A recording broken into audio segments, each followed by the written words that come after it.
Good evening, and welcome back to Bedtime and Historian. Tonight, let me ask you a quiet question. How does a life change when destiny shifts its weight without warning? When a second son wakes one morning to discover that the crown of an entire kingdom now rests, inevitably, on his future? England at the dawn of the 16th century was a place that felt stable on the surface, cautious but hopeful after decades of dynastic conflict. Yet beneath that calm lay deep uncertainty about succession, faith, power, and identity. Before we step into that world together, there is just one small pause. Before you get comfortable, take a moment to like the video and subscribe, but only if you genuinely enjoy what I do here. And if you feel like it, tell me where you are listening from and what the local time is for you right now. Now, dim the lights, maybe turn on a fan for that soft background hum, and let's ease into tonight's journey together. The story begins not with a king, but with a family that had learned, through painful experience, how fragile power could be. The Tudor dynasty was young, cautious, and always aware that its hold on England rested on memory as much as on law.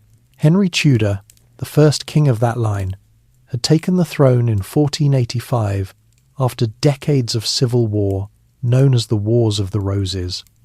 Those conflicts had left noble families broken, land redistributed, and loyalties uncertain. Henry VII ruled carefully, avoiding unnecessary wars, managing finances with close attention, and placing great importance on marriage alliances. Stability mattered more than glory. When his first son, Arthur, was born, followed by a second son, Henry, it seemed that the future was secure in the way dynasties prefer one heir, one spare, a simple insurance against fate. Arthur, Prince of Wales, was groomed from birth to rule. He was given a traditional education, prepared for kingship, and married young to Catherine of Aragon, a Spanish princess whose lineage connected England to one of the most powerful alliances in Europe. Henry, the younger brother, lived a different childhood. He was educated thoroughly, but with a different expectation. He studied languages, theology, music, and classical learning. He was trained for church life as much as for politics, a common path for younger sons of royalty. He grew up strong, athletic, and intellectually curious, known for his charm and confidence. Yet his future was assumed to lie in service, not sovereignty. Then, in 1502, Arthur died suddenly at the age of 15. The cause remains uncertain, likely an illness common in that period. What mattered was the effect. In a single moment, the structure of Tudor planning collapsed. Henry, still a boy, became heir to the throne. The weight of expectation shifted onto him quietly but completely. From that point forward, his life was no longer flexible. Everything he did was measured against the future role he would one day fulfill. The court adjusted. Tutors changed their tone. His father watched him more closely. The young Henry was now the future of the dynasty. These years were formative in ways that would echo across his reign. Henry VII was a careful man, sometimes described as suspicious, sometimes as prudent. He valued control, order, and the avoidance of unnecessary risk. His court was not flamboyant. Expenditure was measured. Ambition was restrained. For the young prince, this environment created both discipline and contrast. Henry absorbed his education with enthusiasm, excelling in languages such as Latin and French, reading theology with seriousness, and developing a love for music that stayed with him throughout his life. He composed songs, played instruments, and enjoyed debate. At the same time, he trained physically, becoming skilled at riding, hunting, and martial sport. He was tall, handsome, and confident, everything a future Renaissance prince was expected to be. England itself was changing during these years. The Renaissance, which had already transformed parts of Italy and France, was arriving more slowly across the Channel. Classical learning, humanist ideas, and new approaches to education were finding their way into English universities and noble households. The printing press was spreading texts more widely than ever before. Scholars debated faith and governance with renewed energy. Yet England remained deeply traditional in its religious life. The church was central to daily existence, shaping calendars, beliefs, and community bonds. Faith was not abstract. It was practical, ritualized, and embedded in ordinary routines. When Henry VII died in 1509, his son was just 17 years old. The transition of power was smooth, carefully managed, and widely welcomed. The young king was crowned Henry VIII, and England responded with optimism. Where his father had been cautious, Henry appeared generous. Where the previous reign had emphasized restraint, this new one promised vitality. The contrast was immediate and intentional. Henry released prisoners, reduced certain taxes, and surrounded himself with youthful companions. The court began to feel lighter, brighter, and more outward-looking. One of Henry's first acts was to marry Catherine of Aragon, his brother's widow. The marriage required special permission from the Pope, which had already been granted, and it secured the valuable alliance with Spain. At the time, the union was seen as sensible and proper. Catherine was older than Henry, deeply pious, well-educated, and accustomed to royal responsibility. Their early years together were marked by affection and shared purpose. For Henry, the marriage symbolized continuity and legitimacy. It reassured the kingdom that the Tudor line remained stable and supported by powerful allies. The early reign of Henry VIII was energetic and hopeful. He embraced the image of a Renaissance king, one who excelled in both intellect and physical strength. He presided over tournaments, encouraged music and poetry, and engaged actively in theological discussion. He surrounded himself with advisors who reflected this spirit, including scholars and administrators who believed in reform through law and education. England's position in Europe was modest but respected. Henry wanted more. He desired recognition, prestige, and a reputation equal to that of the great monarchs of France and Spain. This ambition was not unusual. Kings of the period measured success through visibility, through war, alliances, and cultural display. Henry believed that glory enhanced authority, and that authority reinforced stability. His youth amplified this belief. He had not lived through the Wars of the Roses as his father had. For him, conflict seemed distant, manageable, even useful. War promised honour, victory promised legacy. England, under his rule, would no longer simply endure, it would assert itself. Yet beneath the confidence, there were quiet pressures already at work. The Tudor claim to the throne, though accepted, was not ancient. Memories of rival claims lingered. The survival of the dynasty depended on succession, and succession depended on heirs. From the beginning of Henry's reign, this expectation was present, spoken gently but constantly. A king needed a son. A dynasty needed continuity. Without it, stability could unravel quickly. At this stage, none of that felt urgent. Henry was young. Catherine was respected. The court was lively. England appeared calm. The future, as most people saw it in 1509, was open and promising. It is important to understand this sense of ease, because it shaped Henry's early decisions and his sense of himself. He did not begin his reign as a tyrant or a radical.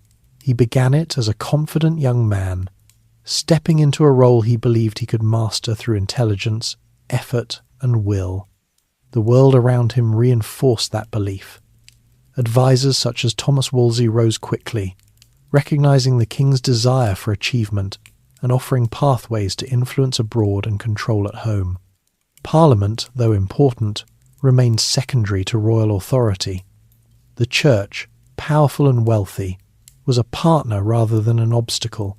Nothing yet suggested that England stood on the edge of profound transformation. And yet, history often turns not on intention but on accumulation. Small pressures gather quietly. Expectations become demands. personal desires intersect with public responsibility.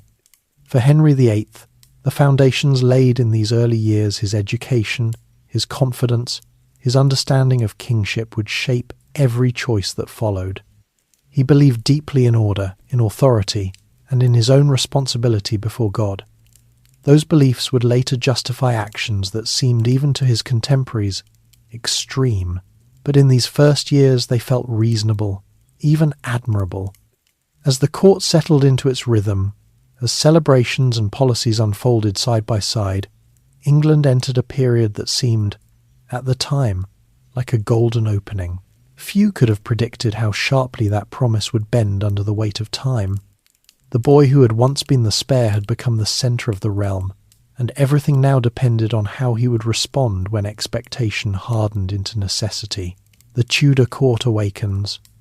When Henry VIII settled fully into his reign, the atmosphere of England's royal court changed in ways that were immediately noticeable, even to those who had served his father faithfully for years.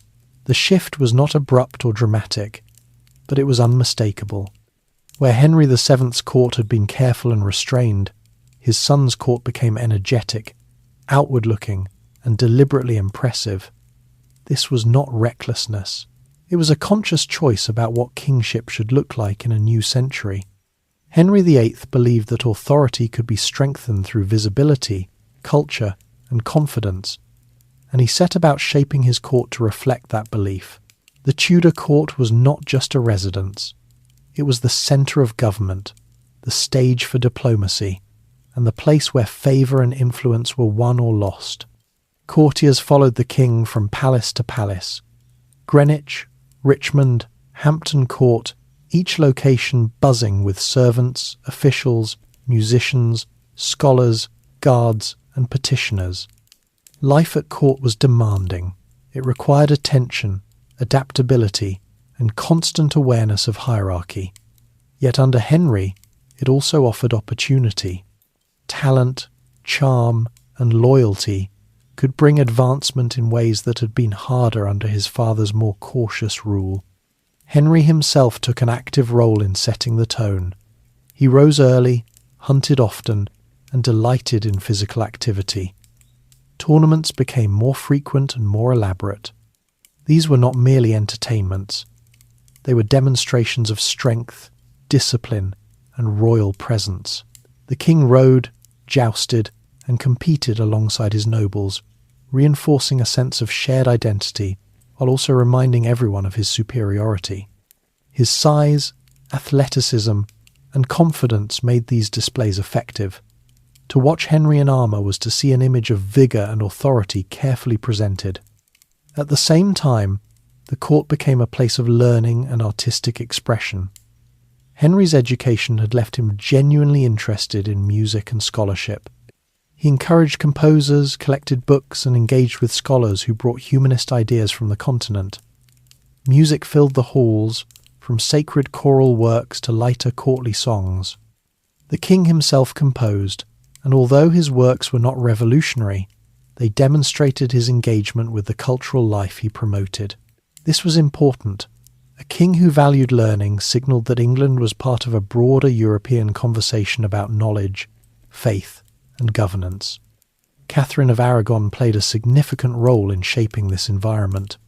She was deeply religious, but also intellectually serious, having been educated in the Spanish court where learning for women of rank was encouraged. As queen, she supported scholars, patronised religious institutions, and maintained a dignified presence that balanced Henry's youthful enthusiasm. She was respected by the court and the public alike, admired for her piety, patience, and sense of duty. In Henry's early reign, the royal couple appeared united in purpose, presenting an image of stability and moral order. Diplomacy was another area where the court came alive. Ambassadors from France, Spain, the Holy Roman Empire, and other powers arrived regularly, each observing England's rituals closely. Every banquet, procession, and ceremony carried meaning. Clothing, seating arrangements, and language were all carefully considered. Henry understood this and invested heavily in presentation. Rich fabrics, elaborate feasts, and carefully staged events communicated England's seriousness as a European power. These displays were expensive, but Henry believed they were necessary. Reputation, in his view, was a form of security. Behind the spectacle, the machinery of government continued to function. The Privy Council met regularly, advising the king on policy and administration. Parliament was summoned when needed, particularly for matters of taxation and legislation. Law courts operated under established traditions, and local governance remained in the hands of nobles and officials appointed by the crown. In these early years, Henry relied heavily on experienced administrators, many of whom had served his father. This continuity ensured that the energy of the new reign did not disrupt the basic stability of the realm. One figure began to stand out during this period: Thomas Woolsey.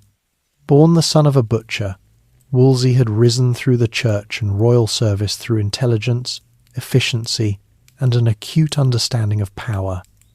Henry valued these qualities. Woolsey was tireless, organised, and deeply ambitious. He understood the king's desire for recognition and worked to place England at the centre of European diplomacy.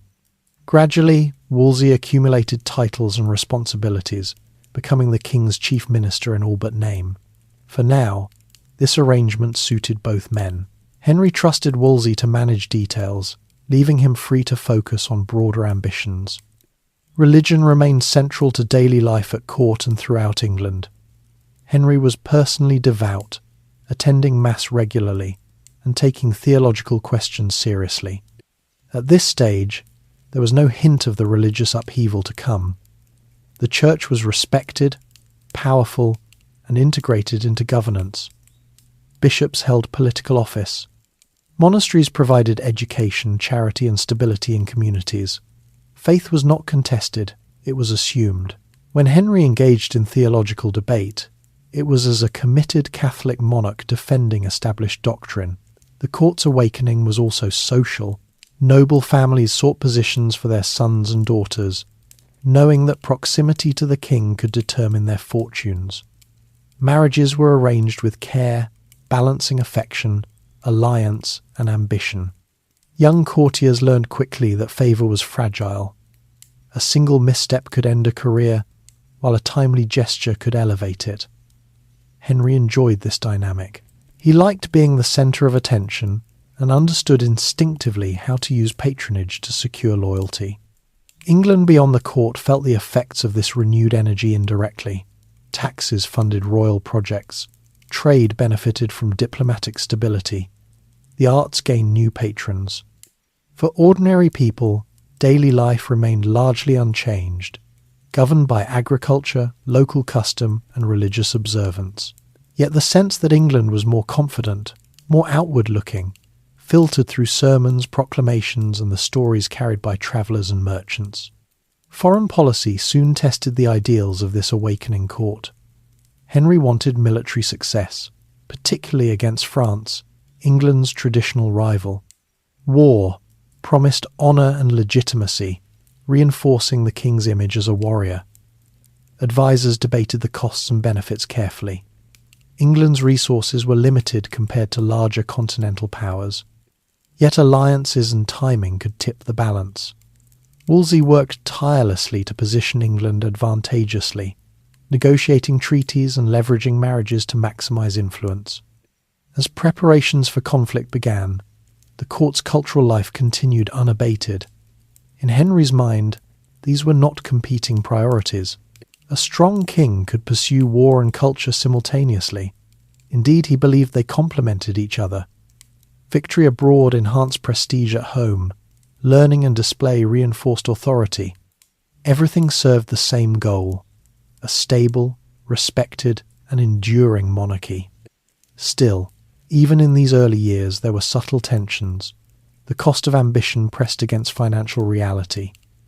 The expectation of an heir hovered quietly in every conversation about the future.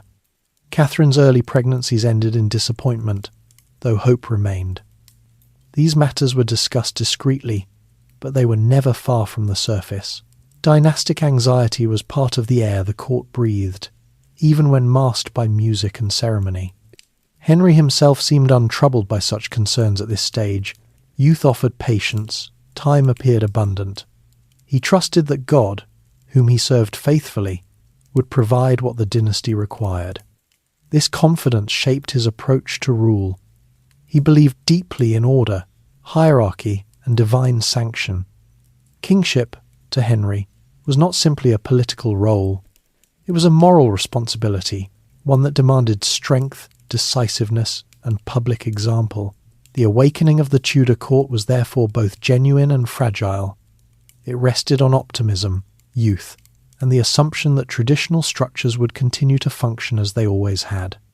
No one yet spoke of revolution or rupture. The church was secure. The succession seemed achievable. Alliances appeared manageable. England felt, to those at its centre, like a kingdom entering a promising new chapter. History rarely announces its turning points clearly.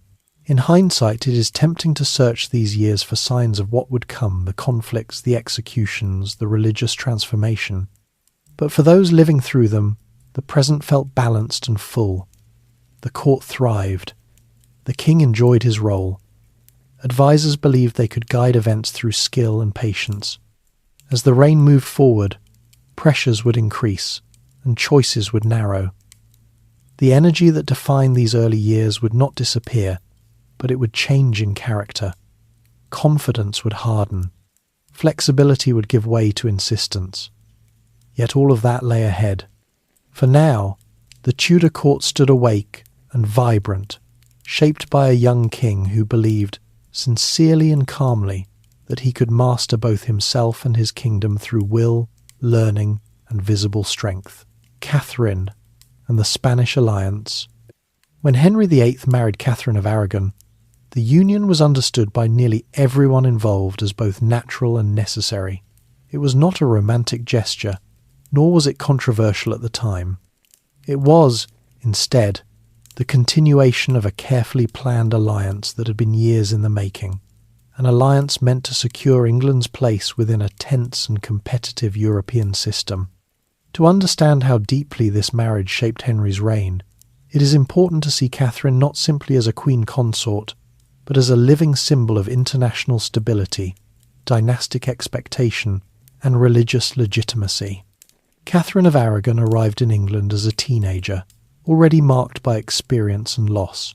She was the youngest daughter of Ferdinand of Aragon and Isabella of Castile, the rulers who had unified Spain and completed the Reconquista. Her upbringing had been shaped by discipline, piety, and a strong sense of duty. She was educated in Latin, theology, and statecraft, and she understood from an early age that royal marriages were instruments of policy rather than personal fulfillment. When she married Prince Arthur in 1501, the match was celebrated as a triumph of diplomacy. England gained a powerful ally, and Spain secured a foothold in northern Europe. Arthur's death, barely months after the marriage, left Catherine in an uncertain position.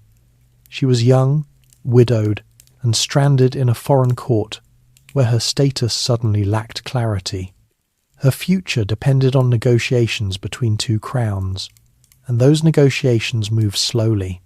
For years, Catherine lived quietly in England, her household reduced, her finances strained, her role undefined. During this period, she maintained her dignity carefully. She remained devout, patient, and respectful, never publicly questioning her situation. These years of uncertainty shaped her character deeply, reinforcing her belief in endurance, obedience, and faith.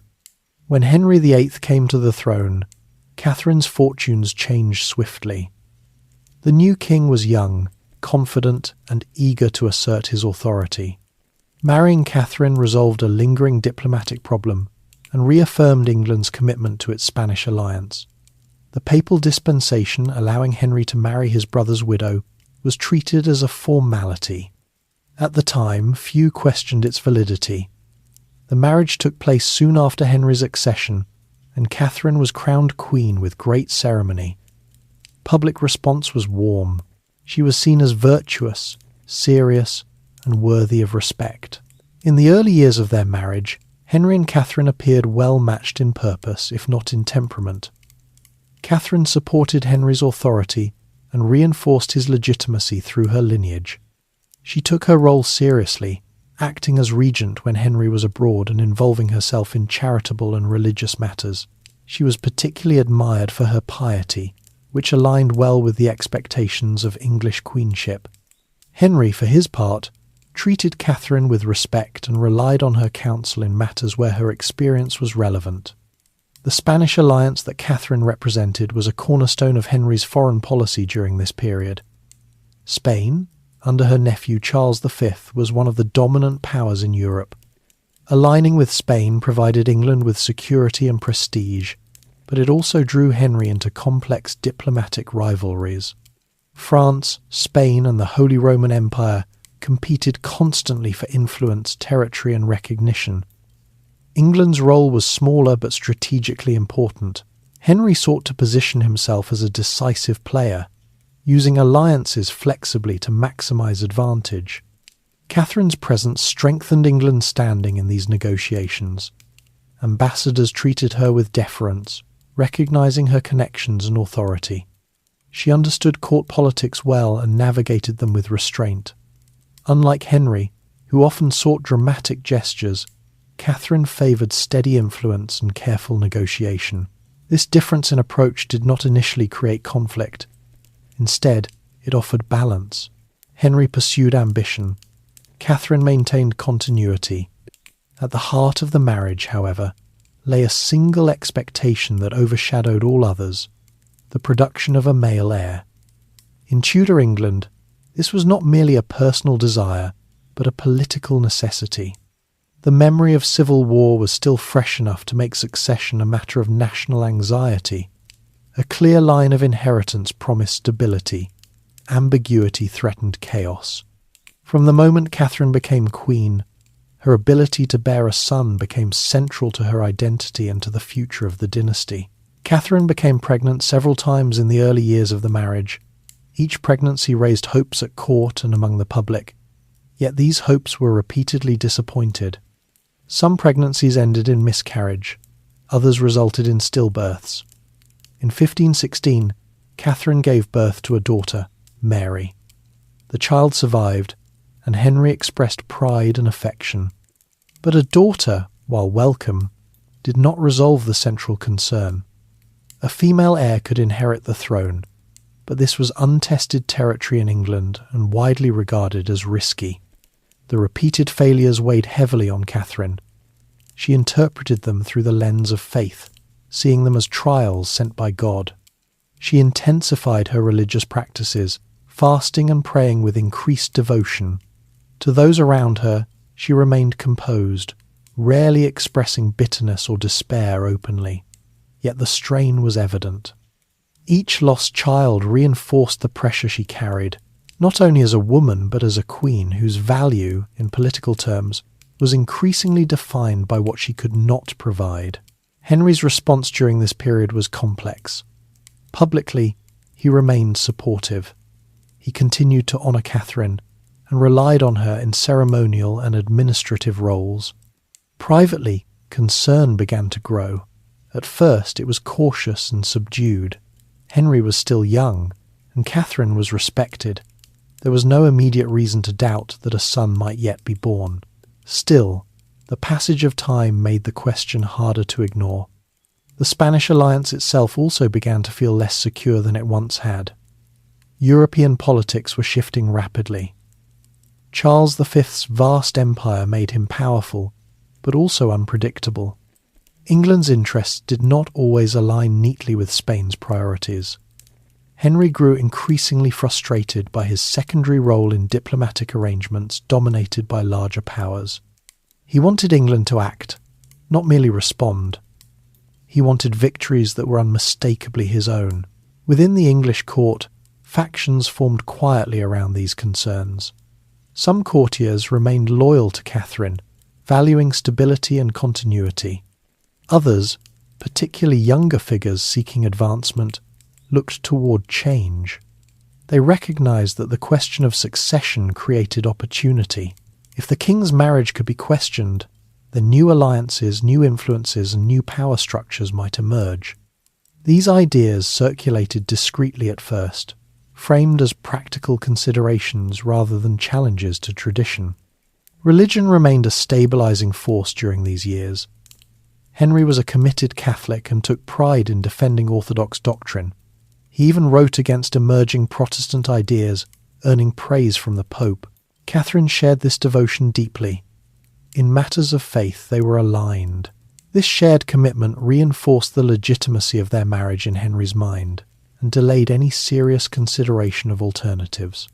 For a long time, the idea that his union with Catherine might be invalid seemed not only unlikely but unthinkable. The daily life of the court continued with a sense of controlled optimism. Feasts, ceremonies, and diplomatic exchanges proceeded as usual. Catherine presided over charitable activities, distributing alms and supporting religious institutions. She was admired by the common people for her compassion and dignity. Henry, meanwhile, continued to pursue glory through war and diplomacy, confident that time would resolve the question of succession. Yet time has a way of sharpening questions rather than answering them. As years passed and Catherine aged, the likelihood of producing a son diminished. This reality was not discussed openly, but it was understood. The quiet pressure that had once been manageable began to feel heavier. For Henry, the responsibility of kingship weighed more insistently. He believed deeply that God had chosen him to rule and that God would expect him to secure the future of the realm. Failure to do so could be interpreted as moral as well as political weakness. Catherine's unwavering faith, once a source of strength, became a silent contrast to Henry's growing restlessness. She believed that her marriage was lawful and divinely sanctioned. She saw endurance as a virtue. Henry, increasingly, began to see action as a duty. These perspectives did not yet collide openly, but they were moving gradually apart. The Spanish alliance, once a clear advantage, now felt more ambiguous. England's interests demanded flexibility, while Catherine's presence tied Henry to a specific diplomatic path. Advisers began to frame this tension in practical terms. Could England afford to remain bound so closely to Spain? Would new alliances offer greater advantage? These questions were political, but they intersected directly with Henry's personal life in ways that made separation difficult. By the end of this phase of Henry's reign, the marriage to Catherine still stood, respected and outwardly stable. Yet the conditions that would eventually undermine it were firmly in place. The lack of a male heir, the shifting balance of European power, and Henry's growing conviction that his role required decisive action all pressed quietly against the foundations of the union.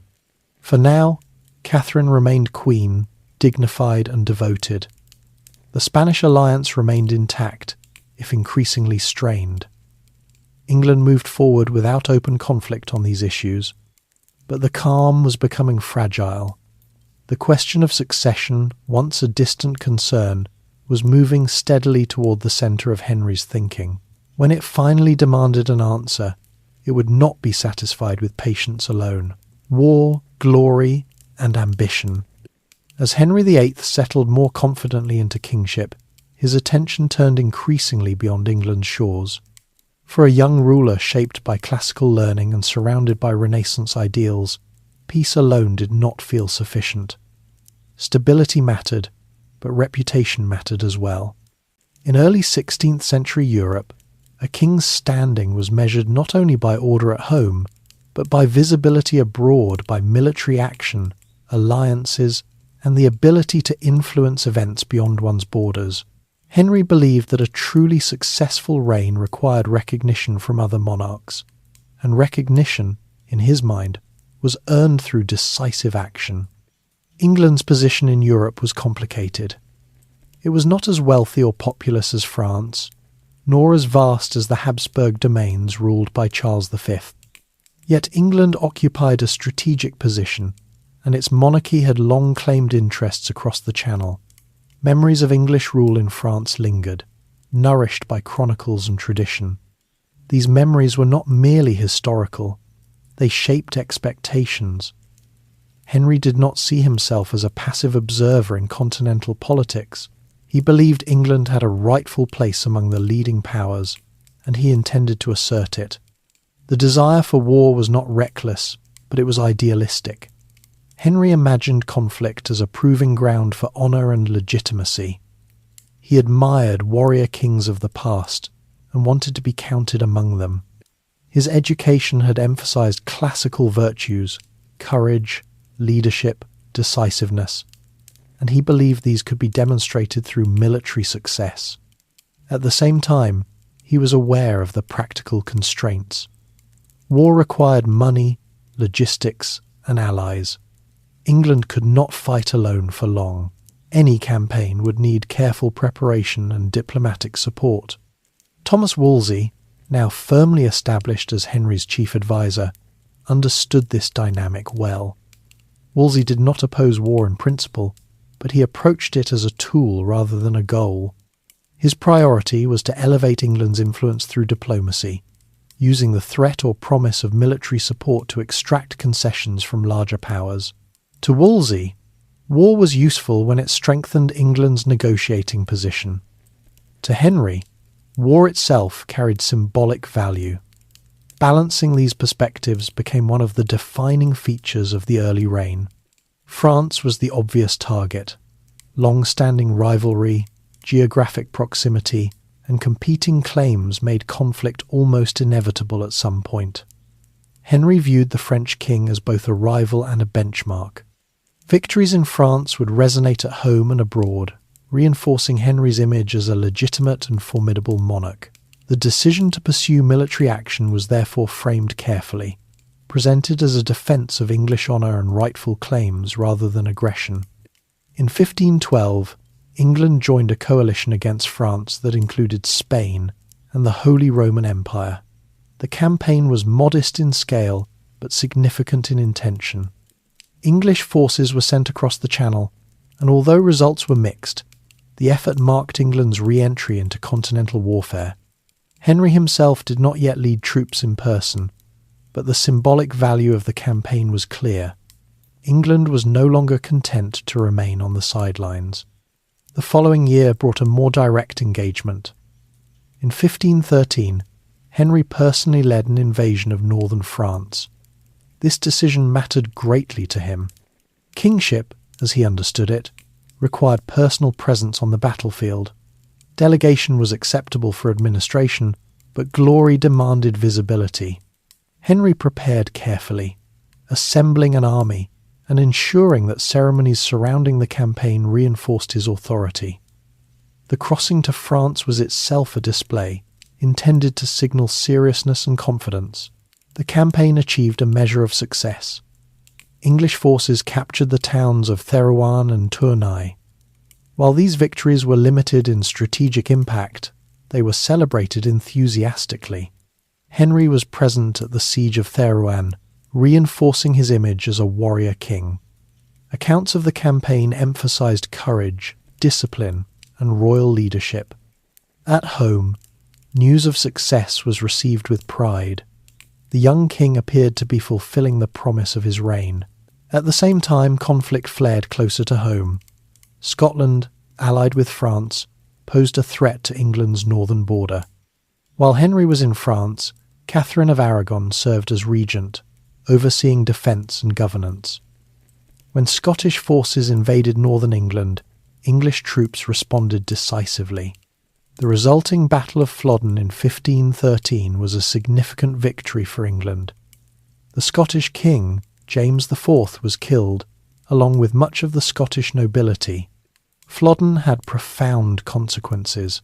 It secured England's northern border for a generation and demonstrated that the Tudor monarchy could defend the realm effectively. Catherine's role as regent during this period enhanced her reputation and reinforced her value as queen. Henry, though absent from the battle, benefited politically. The victory was associated with his reign, strengthening his authority at home and his standing abroad. These military successes reinforced Henry's belief in the value of war as a means of self-definition, yet they also revealed its limits. The French campaign was expensive. Maintaining troops, supplying them, and funding operations placed strain on royal finances. England's resources were not unlimited, and repeated campaigns would require increased taxation or borrowing. Woolsey was acutely aware of this reality and worked constantly to balance ambition with solvency. Diplomacy, therefore, became even more important. Woolsey sought to position England as a broker of peace and alliances, maximising influence without committing fully to prolonged conflict. This approach culminated in a series of treaties and negotiations that placed Henry at the centre of European affairs. England alternated alliances, sometimes supporting France, sometimes aligning with the Holy Roman Empire, depending on circumstances. This flexibility was deliberate. Wolsey believed it allowed England to punch above its weight. One of the most notable expressions of this strategy was the Treaty of London in 1518. This agreement, orchestrated by Wolsey, involved multiple European powers pledging mutual non-aggression. It presented England as a peacemaker and Henry as a monarch of international significance. The treaty was celebrated with ceremony and optimism. For a moment, it seemed to confirm that England could achieve prestige through diplomacy rather than constant war. Yet Henry's appetite for recognition was not fully satisfied by treaties alone. He admired the pageantry and symbolism of power as much as its practical exercise. This inclination found expression in one of the most famous events of his reign, the meeting with Francis I of France in 1520, known as the Field of the Cloth of Gold. The event was designed as a display of wealth, culture, and equality between monarchs. Temporary palaces were erected. Feasts, tournaments, and entertainments filled the days. Every detail was calculated to impress. The meeting achieved its immediate purpose. It showcased England's resources and Henry's status as a Renaissance prince. Yet it did not produce lasting political alignment. Beneath the displays of friendship, rivalry remained. Both kings sought advantage, and neither was willing to subordinate ambition to ceremony. The Field of the Cloth of Gold became a symbol of Henry's reign, impressive, confident, and expensive, but limited in long-term impact. As the 1520s progressed, European politics grew more volatile. Charles V and Francis I competed fiercely for dominance, drawing smaller powers into their rivalry. England's position became increasingly difficult. Maintaining balance required constant negotiation and adaptability. Wolsey worked tirelessly, but his success depended on the king's willingness to accept compromise. Henry, increasingly convinced of his own judgment, sometimes resisted advice that seemed to limit his autonomy.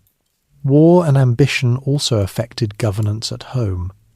Funding military ventures required parliamentary approval for taxation, testing the relationship between Crown and legislature. While Parliament generally supported the king, resistance grew when financial demands increased.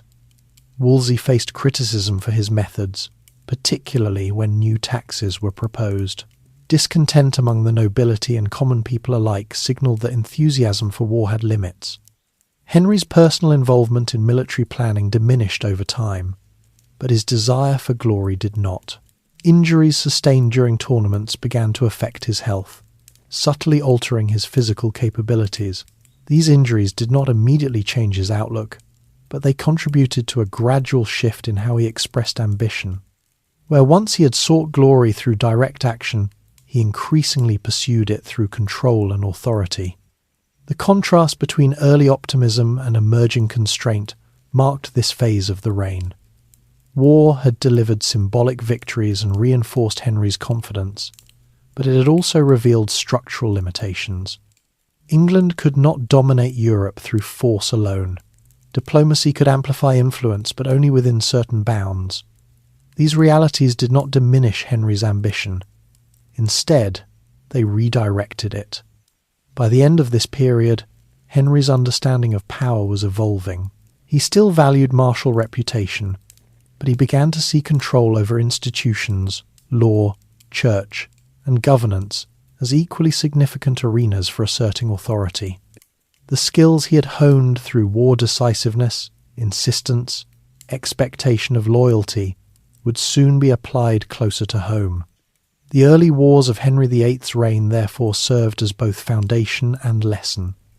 They affirmed his belief in kingship as active and visible. They introduced him to the costs of ambition, and they set expectations that would later be tested when the question of succession, faith, and authority demanded answers that war alone could not provide. For now, England stood confident but cautious, shaped by victories that felt meaningful and constraints that remained manageable. Henry's ambition was undimmed, but its expression was changing. The battlefield had taught him that power was complex, layered, and never fully secure. That lesson, learned gradually and without drama, would guide the choices that lay ahead. Cardinal Wolsey's England. As Henry VIII's reign moved beyond its energetic beginnings, the daily business of ruling England settled increasingly into the hands of one man. Thomas Wolsey did not begin as Henry's closest advisor by design or decree. His rise was gradual, shaped by competence, timing, and a keen understanding of how power truly worked at court. By the late 1510s, however, Wolsey had become the central figure in English governance, exercising authority that extended into nearly every aspect of political, legal, diplomatic, and ecclesiastical life. England, in many practical ways, was being run through him. Wolsey's background set him apart from most of the men who surrounded the king. He was not born into the old nobility. His father had been a butcher in Ipswich, a fact that his enemies never allowed him to forget. Yet Wolsey's education and ambition carried him upward through the church, which remained one of the few institutions where talent could still outweigh lineage. He studied at Oxford, entered royal service, and proved himself capable in administrative roles under Henry VII. When Henry VIII came to the throne, Wolsey was well-positioned, experienced enough to manage complexity, yet flexible enough to align himself completely with the new king's priorities. Henry valued efficiency. He also valued loyalty that did not compete with his own authority. Wolsey offered both. He worked relentlessly, managing paperwork, correspondence, and negotiations with a level of energy few could match. He spared the king from routine administration, allowing Henry to focus on what he preferred: visible leadership, ceremonial presence, and broad strategic decisions.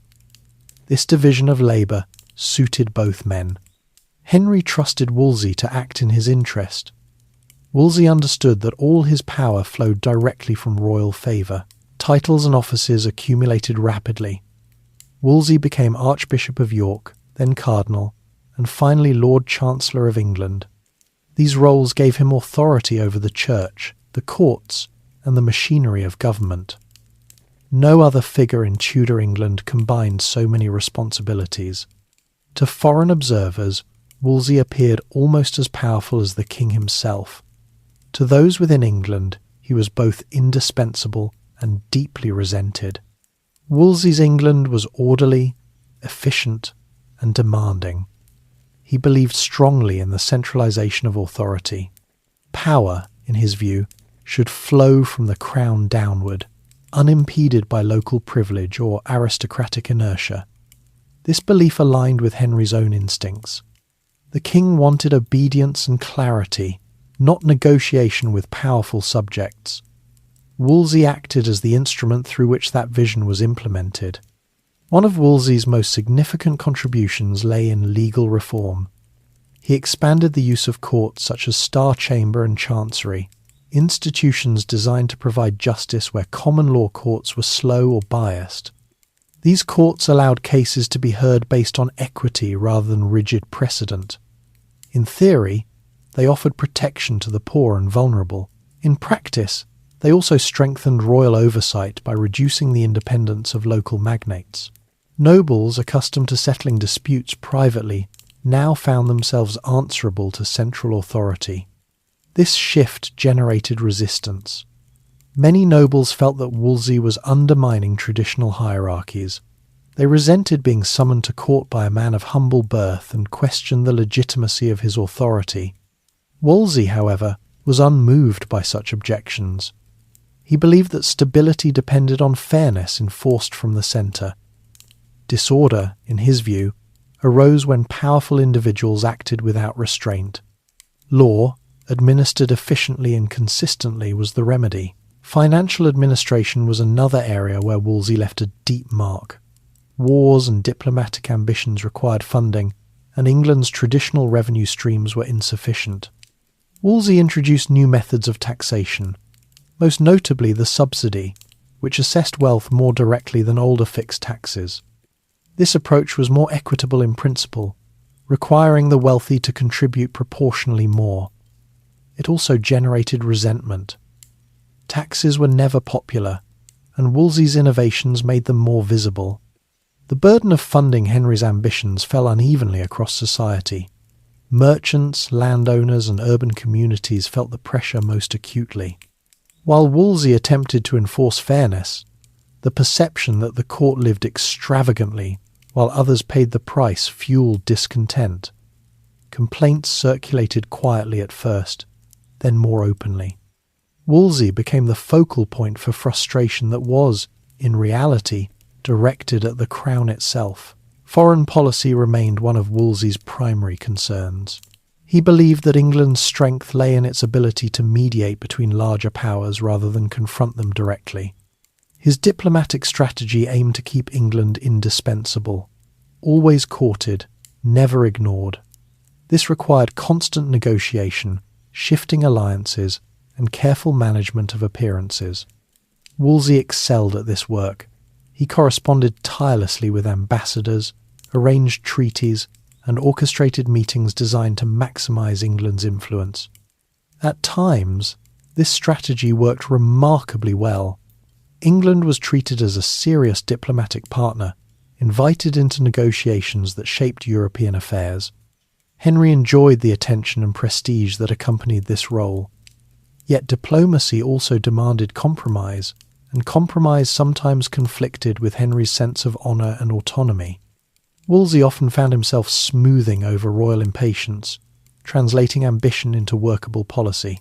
Within the Church, Wolsey's authority was equally extensive. As a cardinal and papal legate, he represented both royal and papal interests in England. This dual role gave him extraordinary influence, but it also created tension. Some clergy resented his dominance, seeing him as more loyal to the crown than to the spiritual mission of the Church. Others objected to his accumulation of wealth and offices, which seemed to contradict ideals of clerical humility. Wolsey defended himself by pointing to results. Under his leadership, England was orderly, respected, and administratively effective. He believed that strong governance required strong hands. The Church, in his view, served God best by supporting stable authority. These beliefs were not unusual for the period, but Wolsey's prominence made them controversial. Henry's reliance on Wolsey was nearly complete during this phase of the reign. The king delegated freely, confident that his minister would execute policies faithfully. This trust allowed Henry to maintain a degree of distance from unpopular decisions. When taxes were criticised or legal reforms provoked anger, Wolsey absorbed much of the blame. Henry remained, in the public imagination, a distant figure associated with glory rather than grievance. This arrangement was convenient but risky. Wolsey's power depended entirely on royal favour. He had few independent allies and many enemies. Nobles who felt sidelined watched carefully for signs of weakness. Courtiers seeking advancement learned to flatter Wolsey while quietly preparing for his fall. The concentration of authority made governance efficient, but it also made it fragile. Catherine of Aragon generally supported Wolsey during these years. She valued order and continuity, and she recognised his effectiveness. Yet even she sometimes found his methods abrasive. Wolsey's confidence bordered on arrogance, and his certainty in his own judgment left little room for dissent. He rarely sought consensus. He expected compliance. The common people experienced Wolsey's England indirectly. They encountered it through courts, taxes, and proclamations, rather than personal interaction. For many, daily life remained stable. Harvests, trade, and local customs continued much as before. Yet the sense that authority was becoming more centralized was noticeable. Royal power felt closer, more present, less mediated by local tradition. As the 1520s approached, cracks began to appear in Wolsey's position. Diplomatic successes proved temporary. Alliances shifted unpredictably. Wars resumed despite treaties. England's leverage was real but limited. Financial strain increased. Discontent among the nobility hardened into opposition. Wolsey's enemies grew bolder, whispering of his pride, his origins, and his failures. Henry, meanwhile, was changing. Age and experience altered his expectations. He became less patient with obstacles and less willing to accept explanations that framed limits as unavoidable. Where once Wolsey's skill had seemed sufficient, it now felt incomplete. The king wanted solutions, not management. He wanted certainty, not balance. The question of succession, still unresolved, loomed ever larger. Wolsey understood its importance, but he approached it cautiously, aware of legal, religious, and diplomatic constraints. Henry increasingly saw caution as delay. This divergence in approach marked the beginning of tension between king and minister, though it remained unspoken for now. Cardinal Wolsey's England represented the height of administrative monarchy under Henry VIII. It was a system built on competence, centralization, and trust between king and minister. For a time, it worked. England was stable, authority was clear, the machinery of government functioned smoothly. Yet the very qualities that made Wolsey effective also made his position precarious. His power was vast but unsupported. His authority was borrowed, not owned. And as the king's needs changed, the value of Wolsey's approach would be tested in ways that efficiency alone could not resolve. The England Wolsey shaped was orderly and disciplined, but it was also tense, stretched between ambition and reality. When the balance finally tipped, it would do so quietly at first, without spectacle. The consequences, however, would be profound not only for Wolsey himself, but for the direction Henry VIII would choose next. The problem of the heir. By the early 1520s, the question that had lingered quietly at the edges of Henry VIII's reign could no longer be kept at a distance. It did not arrive suddenly, nor did it announce itself with crisis or confrontation. Instead, it pressed inward slowly, shaped by time, expectation, and repetition. The problem of the heir was not a single moment of realization, but a condition, one that deepened year by year as hopes were raised and set aside, as assumptions hardened into anxieties, and as the future of the Tudor dynasty became increasingly difficult to imagine with confidence. In Tudor political thought, succession was not merely a family matter. It was the foundation of stability. The memory of civil war remained vivid enough to influence decision-making at every level of governance. The Wars of the Roses had demonstrated, with brutal clarity, what happened when claims to the throne were uncertain or contested. Henry VII had built his reign around preventing a return to that chaos. His son inherited not only the crown, but also the responsibility to ensure that such instability never returned. At first, the issue of succession was treated with patience. Catherine of Aragon was young when she married Henry, and the early years of the marriage offered no reason for alarm. Pregnancies were welcomed with optimism, and their failures were absorbed with a mixture of private grief and public restraint. Infant mortality was common. Miscarriages were not unusual. These losses, while painful, did not immediately signal dynastic failure. They were seen as misfortunes that time might correct. Yet time did not correct them. Instead, it marked them. Each unsuccessful pregnancy added weight to the question that no one wished to voice directly. What if Catherine could not provide a son? The birth of Mary in 1516 was a moment of genuine joy. She was healthy, strong, and visibly cherished by her parents. Henry took pride in her, presenting her publicly and ensuring she received an education befitting a royal child. But the presence of a daughter, however beloved, did not resolve the deeper concern. England had no settled tradition of female rule.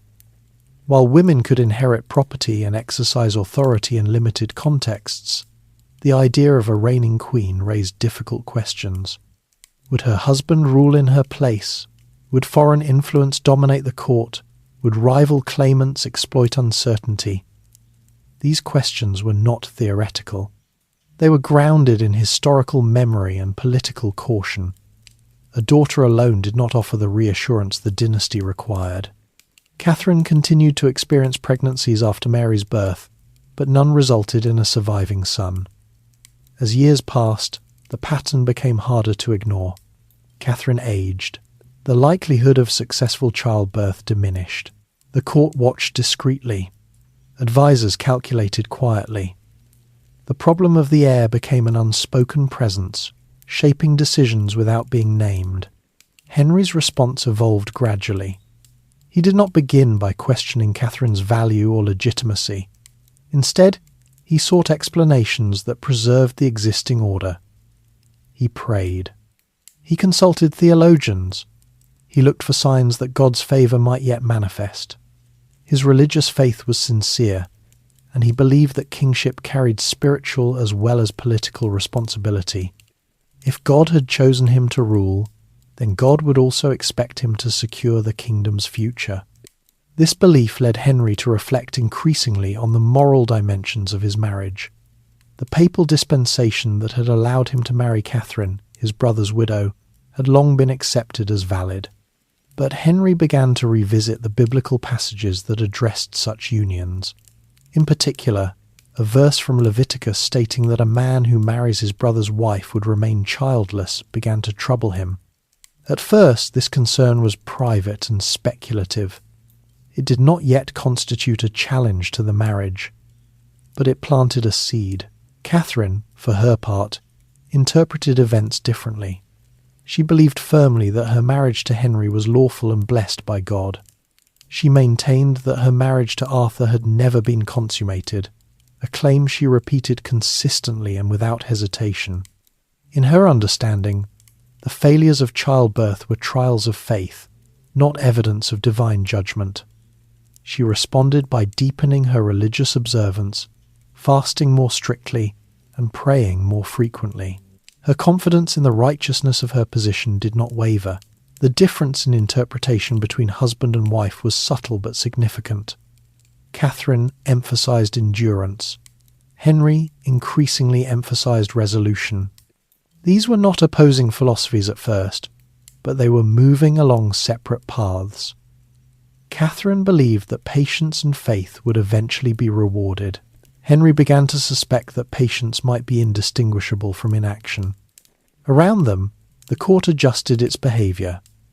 Courtiers observed Henry's moods carefully, noting moments of restlessness or distraction. Advisers framed discussions of succession in increasingly practical terms. The king's mortality, once an abstract concept, became more tangible as Henry suffered injuries and illnesses. The survival of the dynasty could not be deferred indefinitely. Decisions would eventually be required. The legal framework of succession also complicated matters. Henry's claim to the throne rested partly on parliamentary recognition and partly on conquest. While generally accepted, it was not immune to challenge. The existence of alternative claimants, however distant, meant that ambiguity could invite instability. A clear male heir would discourage opposition. Without one, the future was less secure. Thomas Woolsey understood these dynamics well.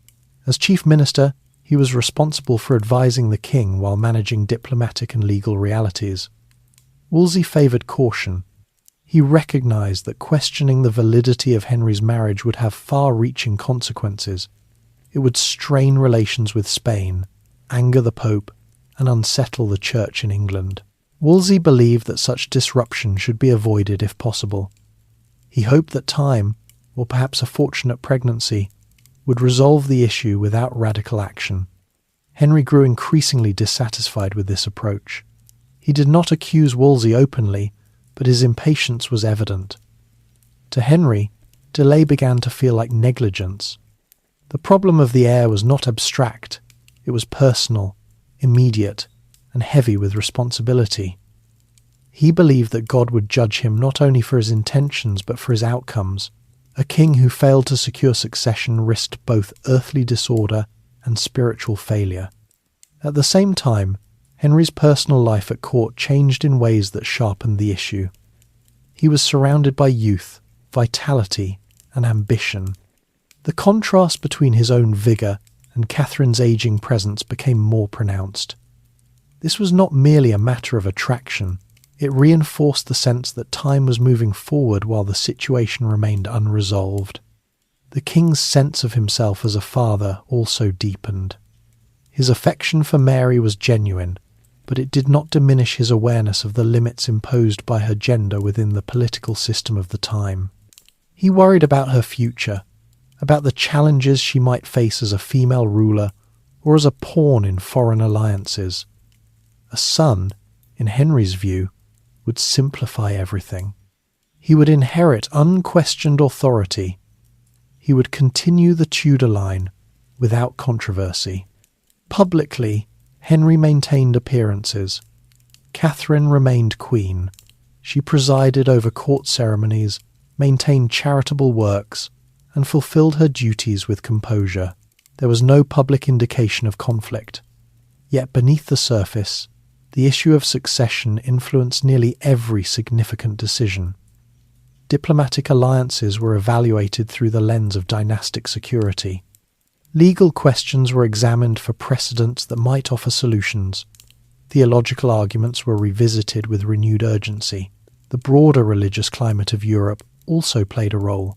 The early Reformation had begun to challenge established authority in parts of Germany and Switzerland.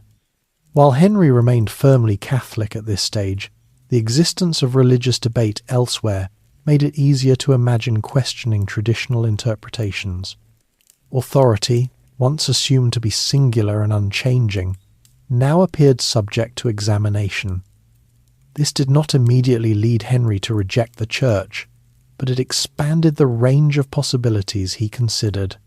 Catherine's supporters emphasized continuity and legality. They argued that stability depended on honouring established institutions and decisions. To undermine the marriage, they warned, would invite chaos. Henry's supporters, still cautious and quiet, framed the issue as one of necessity. A kingdom without secure succession was vulnerable. Action, they suggested, was not rebellion but responsibility. The problem of the heir thus became a lens through which Henry evaluated his role as king. It tested his patience, his faith, and his understanding of authority. It forced him to confront the limits of tradition when faced with practical necessity. These reflections did not yet result in decisive action, but they altered the trajectory of his thinking. By the mid-1520s, the question could no longer be postponed indefinitely. Catherine's age made further pregnancies unlikely. Mary's position, though cherished, remained politically uncertain. Henry's sense of urgency intensified. He began to consider solutions that would have seemed unthinkable only a few years earlier. These considerations were still internal, framed as moral inquiry rather than policy, but they marked a turning point. The problem of the heir was not merely a failure of circumstance. It was a challenge to Henry's understanding of kingship itself.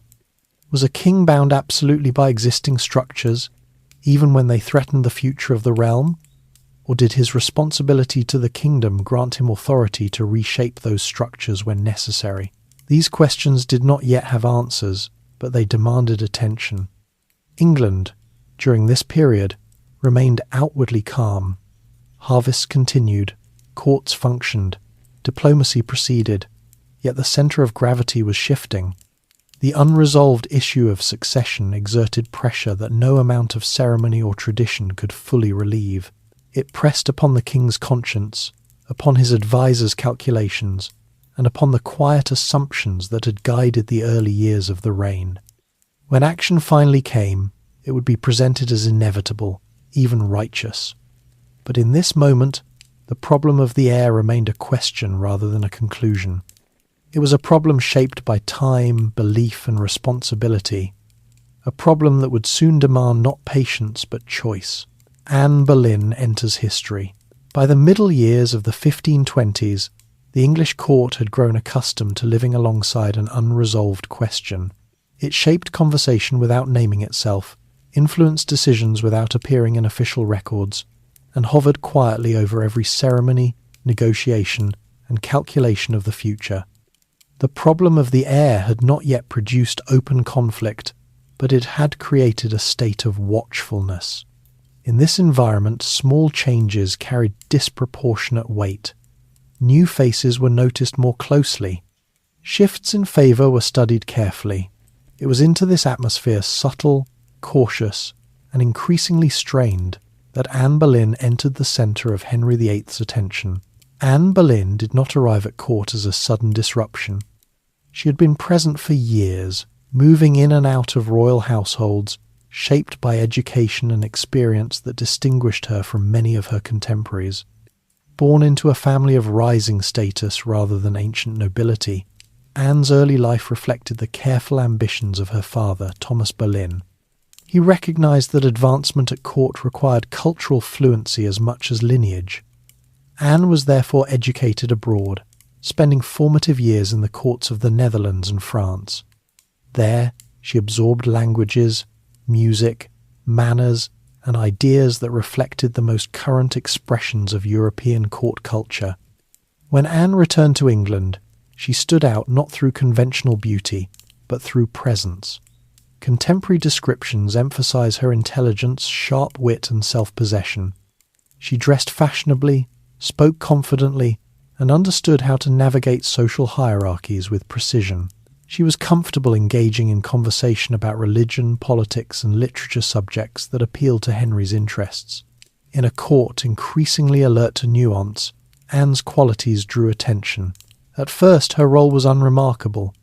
She served as a lady-in-waiting to Queen Catherine, fulfilling duties that were routine and carefully defined. Yet proximity mattered. The court was a place where access created opportunity. Henry noticed Anne gradually, as he had noticed others before her. What distinguished Anne was not simply that she attracted the king's interest, but how she responded to it. Rather than accepting the conventional role of royal mistress, Anne resisted. Whether this resistance was strategic, principled, or shaped by family influence remains debated, but its effect was clear. Anne did not offer herself as a temporary diversion. She positioned herself as something else, an object of serious consideration, not indulgence. This altered the dynamic immediately.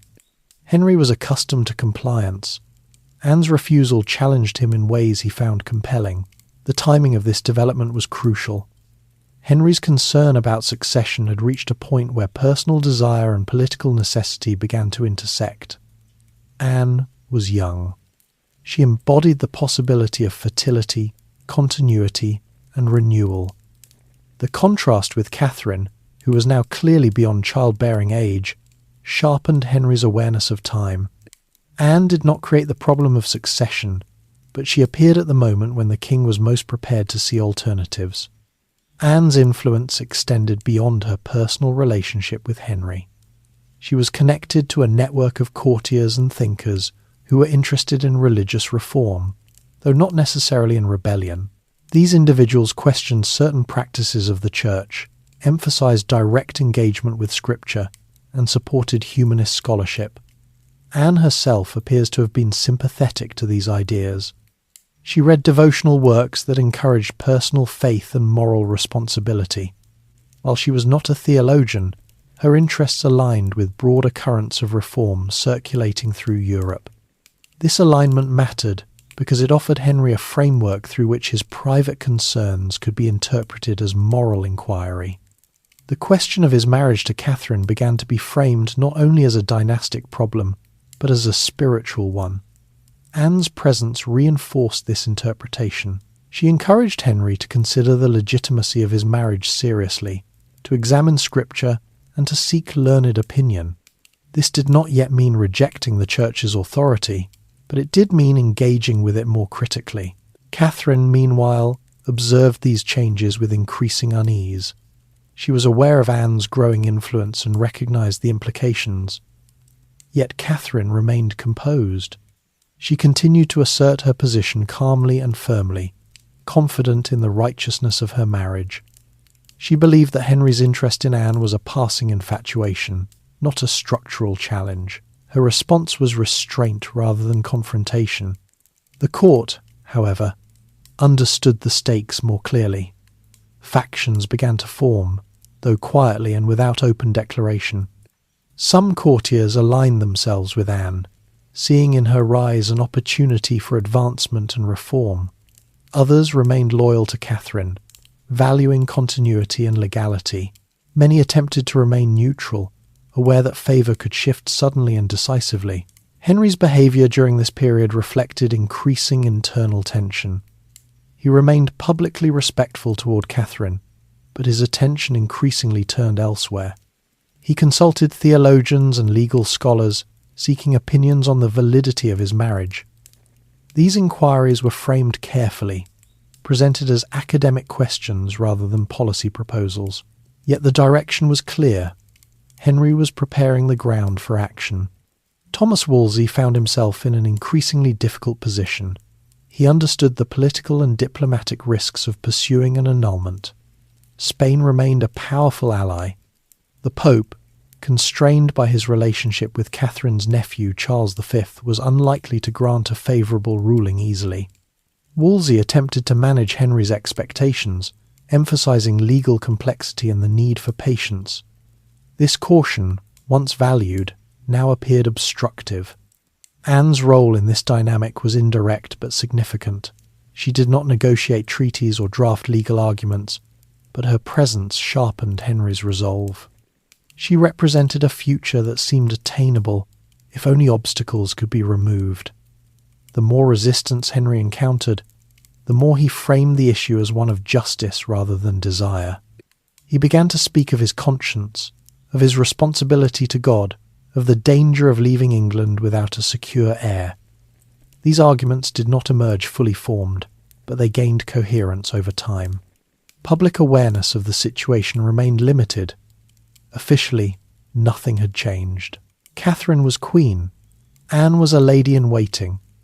The Church's authority was intact, yet rumours circulated. Observers noted Henry's attentiveness to Anne and his growing distance from Catherine. Foreign ambassadors reported cautiously to their courts, recognising that something unusual was unfolding. The question of marriage, in Tudor England, was never purely personal.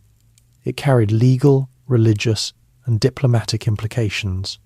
Henry understood this, and it made his growing attachment to Anne both more urgent and more complicated. He did not see himself as acting impulsively. He believed he was confronting a necessary problem that others preferred to avoid. Anne, for her part, maintained a careful balance. She did not overstep her position openly.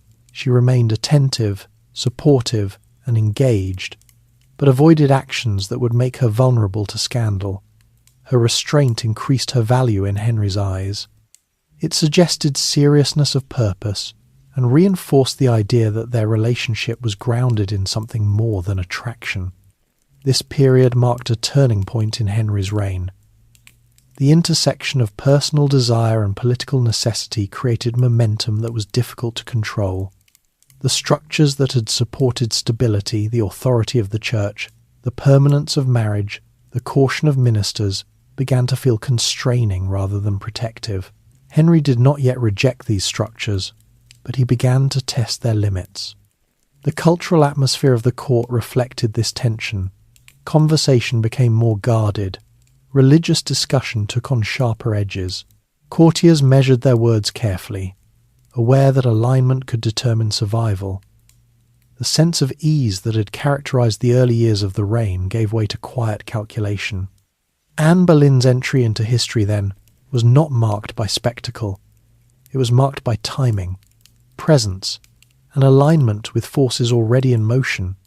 She did not create Henry's dissatisfaction, but she gave it direction. She did not invent religious reform, but she embodied its possibility. In a court shaped by proximity to power, that was enough. By the late 1520s, Henry's intention had hardened. He no longer spoke of possibility, but of necessity. The marriage to Catherine, once unquestioned, was now under scrutiny. The Church, once an unquestioned authority, was now an institution whose judgment Henry was prepared to challenge if it failed to serve what he believed was God's will. Anne Boleyn stood at the centre of this shift, not as a solitary agent, but as a catalyst. Her presence intensified existing pressures and transformed private concerns into public action. The consequences of this transformation would extend far beyond the court, reshaping England's religious, political and social landscape in ways that could not yet be fully imagined. Rome, religion, and rupture. By the time Henry VIII's attention turned fully toward the question of annulment, the issue had grown beyond the boundaries of marriage alone. What had begun as a dynastic concern, quiet, personal, and carefully managed, now unfolded within a dense web of law, theology, diplomacy, and authority. The problem Henry faced was no longer whether he wished to end his marriage to Catherine of Aragon, but whether the structures that governed his world would allow him to do so. Rome, religion, and royal power converged at a point of pressure that neither patience nor tradition could easily relieve. In theory, the solution appeared straightforward. Marriage in Catholic Europe was governed by canon law. If Henry believed his marriage to Catherine was invalid, he could appeal to the Pope for a declaration of annulment. Such rulings were not unprecedented. Dispensations and annulments had long been part of ecclesiastical administration. Henry's marriage itself had required papal approval, granted years earlier. The king assumed that Rome, once presented with a careful legal argument, would respond reasonably and decisively. In practice, the situation was far more complex. The Pope in the late 1520s was not merely a spiritual authority. He was a political figure, navigating an unstable and dangerous European landscape. The balance of power between France and the Holy Roman Empire had shifted sharply, and Rome was increasingly vulnerable to pressure from secular rulers. Catherine of Aragon's nephew, Charles V, controlled vast territories and wielded significant influence. His relationship with the papacy mattered deeply, especially after his troops had sacked Rome in 1527, an event that left the Pope politically constrained and personally shaken. Henry understood some of these constraints, but he underestimated their significance. He believed that his status as King of England, combined with the moral seriousness of his argument, would carry weight. He did not approach Rome as a petitioner pleading for indulgence. He approached it as a ruler seeking justice. This distinction mattered greatly to him and shaped every step he took. Thomas Woolsey was tasked with managing the process. As both cardinal and papal legate, Woolsey seemed uniquely positioned to navigate the legal and diplomatic terrain. He began by assembling a case grounded in scripture and canon law. The central argument rested on the biblical prohibition against marrying a brother's widow. Henry claimed that the papal dispensation allowing his marriage to Catherine had exceeded the Pope's authority, since divine law could not be overridden by human decree. The absence of a male heir, Henry argued, was evidence of divine displeasure. This argument required careful framing. It had to be presented as a matter of conscience rather than convenience. Henry insisted repeatedly that he sought truth, not freedom. He portrayed himself as a king, troubled by doubt, anxious to align his actions with God's will. This framing was essential, both to preserve his moral authority and to secure support among clergy and scholars. Catherine rejected the argument firmly. She maintained that her marriage to Arthur had never been consummated, making her union with Henry lawful. She denied that Henry's lack of sons was a sign of divine judgment. To her, the marriage was valid, sacramental, and unbreakable. She appealed directly to Rome, confident that the law and her position as queen would protect her. The papacy responded cautiously. Rather than issuing an immediate ruling, it delayed. Commissions were proposed. Hearings were scheduled, postponed, and rescheduled. Legates were appointed. Jurisdiction was debated. Each procedural step bought time, which the Pope used to avoid alienating either Henry or Charles V. From Rome's perspective, delay was safer than decision. Henry grew increasingly frustrated. He interpreted delay as evasion. In his view, the law was clear, the arguments sound, and the need urgent. He began to suspect that Rome's reluctance was not theological but political. This suspicion hardened into resentment. Henry believed that his duty as king was being subordinated to continental power struggles. The idea that England's future could be held hostage by foreign interests was deeply unsettling. Wolsey attempted to manage this frustration, urging patience and compromise. He arranged for a special court to be held in England in 1529, presided over by himself and Cardinal Campeggio, a papal representative. The court convened at Blackfriars, and for a moment it seemed that a resolution might be reached. Catherine appeared in person, appealing directly to Henry and to Rome. Her dignity and composure impressed many observers. She refused to accept the court's authority and formally appealed to the Pope, effectively halting proceedings. The failure of the Blackfriars court marked a turning point. It demonstrated clearly that Rome would not act decisively under existing conditions. For Henry, this was no longer a procedural inconvenience. It was a fundamental challenge to his authority. The Church, which he had defended and supported faithfully, now appeared unwilling to recognize what he believed was a just and necessary request. Wolsey's position collapsed rapidly after this failure. Henry blamed him for promising results he could not deliver.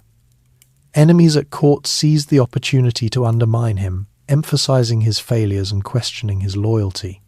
Wolsey was stripped of his offices and retreated from power, dying in disgrace before he could be brought to trial. His fall was not dramatic, but it was decisive. The age of cautious mediation ended with him. In Wolsey's place, new figures emerged, men who shared Henry's growing belief that England must assert control over its own affairs. These advisers approached the problem not as a diplomatic puzzle but as a constitutional one. If Rome refused to act, they argued, perhaps Rome's authority within England needed to be reconsidered. This was a radical idea, but it did not emerge from ideological rebellion. It emerged from frustration and perceived necessity. The legal argument shifted accordingly. Rather than asking whether the Pope could grant an annulment, Henry began to ask whether the Pope had authority over English marriage law at all. This question struck at the heart of medieval Christendom, which rested on the assumption of papal supremacy in spiritual matters. Yet it was framed carefully, using precedent and scholarship rather than defiance. English history offered examples of kings limiting foreign influence over domestic affairs. These examples were now revisited with renewed interest. Parliament became increasingly important in this phase of the process. Henry summoned it frequently, using legislation to assert royal authority incrementally. Laws were passed restricting appeals to Rome, limiting the flow of money to the papacy, and redefining the relationship between church and crown. Each measure was justified as a restoration of ancient rights rather than an innovation. Henry insisted that he was not breaking with tradition, but correcting abuses. Religion itself began to change tone within England, though not yet in doctrine. Clergy were required to acknowledge the king's authority more explicitly. Oaths were demanded. Sermons emphasized obedience. The Church's wealth and privileges came under scrutiny. These developments were unsettling, but they were presented as administrative reforms rather than spiritual revolutions. Most people continued to practice their faith as before. unaware of how profoundly the ground beneath them was shifting. Catherine's position deteriorated steadily. She was separated from Henry, removed from court, and denied contact with her daughter Mary. She remained steadfast, refusing to acknowledge any title other than Queen. Her isolation was enforced quietly but firmly. Henry avoided public cruelty, but he did not relent. He believed that firmness was necessary to resolve the matter once and for all. Anne Boleyn's influence during this period increased. She supported the idea that the king should take control of religious authority within his realm. She encouraged the reading of reformist texts and supported figures who argued for royal supremacy. While she did not dictate policy, her presence reinforced the direction Henry was already moving. She represented a future that required decisive action rather than endless negotiation. The rupture with Rome did not occur in a single act. It unfolded through a series of legal and administrative changes that gradually severed papal authority within England. Each step was justified individually. Together, they constituted a transformation of extraordinary scope. Henry did not declare himself an enemy of the Church. He declared himself its head within England. This distinction mattered greatly to him. He believed that true faith required order and authority, and that as king, he was uniquely positioned to provide both. For many contemporaries, these changes were confusing rather than alarming. Daily religious practice continued. Mass was celebrated. Saints were honoured. The language of worship remained unchanged. Yet beneath this continuity lay a new reality. Ultimate authority no longer rested in Rome. It rested with the crown. Henry's sense of himself as a king deepened and hardened through this process. He had tested the limits of tradition and found them negotiable. He had encountered resistance and overcome it through law and persistence. The experience reinforced his belief that kingship required decisiveness and that hesitation invited disorder. These lessons would shape his actions for the rest of his reign. Rome, for its part, responded with condemnation and delay, but its influence in England had already been diminished. Excommunication loomed, but Henry was prepared for it. He believed that his cause was just, and that England's future depended on clarity rather than compromise. The authority he claimed was not symbolic. It was practical, legal, and enforceable. The rupture between England and Rome was therefore not a sudden break, but a slow separation driven by necessity as Henry understood it. It emerged from frustration, hardened through law, and was justified through conscience. By the time it was complete, there was no easy path back. Religion, once a stabilizing force binding England to a wider Christian world, became a tool of national definition. Authority, once shared between crown and church, became concentrated. The consequences of this shift would unfold over decades, shaping belief, governance, and identity in ways that extended far beyond Henry's personal story. For now, the king stood at the centre of a transformed system, convinced that he had acted rightly and responsibly. The path he had chosen closed some doors permanently, but it opened others that he would soon step through without hesitation. The world he ruled was no longer anchored to Rome. It was anchored to his will, his judgment, and his understanding of duty. The Church reformed by law. When Henry VIII finally moved from resistance to reconstruction, he did so with a method that reflected both his temperament and his understanding of authority. Change would not come through chaos, popular uprising, or spontaneous belief. It would come through law. If England's relationship with Rome had been loosened by frustration and delay, it would now be reshaped deliberately through statute, procedure, and obedience. The transformation of the English Church under Henry VIII was not announced as a revolution. It was presented as an orderly correction, guided by Parliament and enforced by the Crown. This approach mattered deeply to Henry. He did not see himself as a destroyer of tradition. He believed he was its rightful guardian. In his view, the Church in England had always existed alongside royal authority, not above it. The reforms now taking shape were framed as a return to ancient principles rather than the creation of new ones. Henry insisted that the Pope's influence had grown excessively over time, distorting the proper balance between spiritual guidance and temporal governance. The task before him, as he understood it, was restoration. Parliament became the primary instrument of this transformation. Summoned repeatedly during the late 1520s and early 1530s, it was asked to consider legislation that would have seemed unimaginable only a decade earlier. These measures were introduced gradually, each justified on practical grounds. Appeals to Rome were restricted, payments to the papacy were curtailed, clergy were reminded that their authority derived, in part, from the king's protection. None of these acts alone constituted a full break with Rome.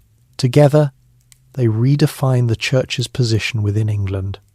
One of the most significant steps was the assertion of royal authority over ecclesiastical matters. The clergy were required to recognise Henry as the supreme head of the Church in England, as far as the law of Christ allows. This phrase was carefully chosen. It reassured those uneasy with change that spiritual doctrine remained intact, while making clear that ultimate jurisdiction rested with the crown. For Henry, this distinction was essential. He did not claim to define faith. He claimed the right to govern its institutional expression within his realm. Compliance was not optional. Clergy were summoned, examined, and required to swear oaths, affirming royal supremacy. Many did so reluctantly but without open resistance. The culture of obedience within the Church was strong, and few were prepared to challenge the king directly. Those who hesitated found themselves isolated. The message was clear. Unity was expected, and dissent would not be tolerated. The legal machinery supporting these changes was precise and relentless. Charges of treason were expanded to include words as well as actions. To deny the king's supremacy, even privately, could now be interpreted as a threat to the state. This was not framed as religious persecution. It was framed as protection of order. Henry believed sincerely that disagreement on such fundamental matters invited instability and conflict. At the administrative level, the Church began to change shape. Bishops were appointed with royal approval. Ecclesiastical courts operated under closer supervision. The flow of authority became clearer and more centralized. For many ordinary people, these changes were not immediately visible. Parish life continued much as before. Services followed familiar patterns. The calendar of feast days remained largely unchanged. The language of worship was still Latin. Continuity was emphasized deliberately to avoid unrest. Yet beneath this surface continuity, the relationship between faith and power had shifted profoundly. The Church was no longer an independent authority that mediated between God and king. It was now integrated into the structure of the state. This integration allowed Henry to move forward with decisions that had once required external approval. It also placed responsibility squarely on his shoulders.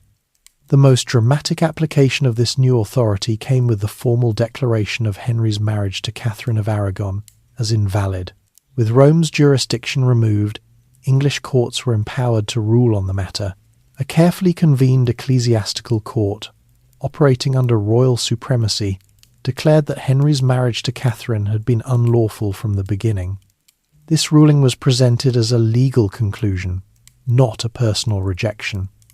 Catherine was stripped of the title of Queen and referred to instead as the Dowager Princess of Wales.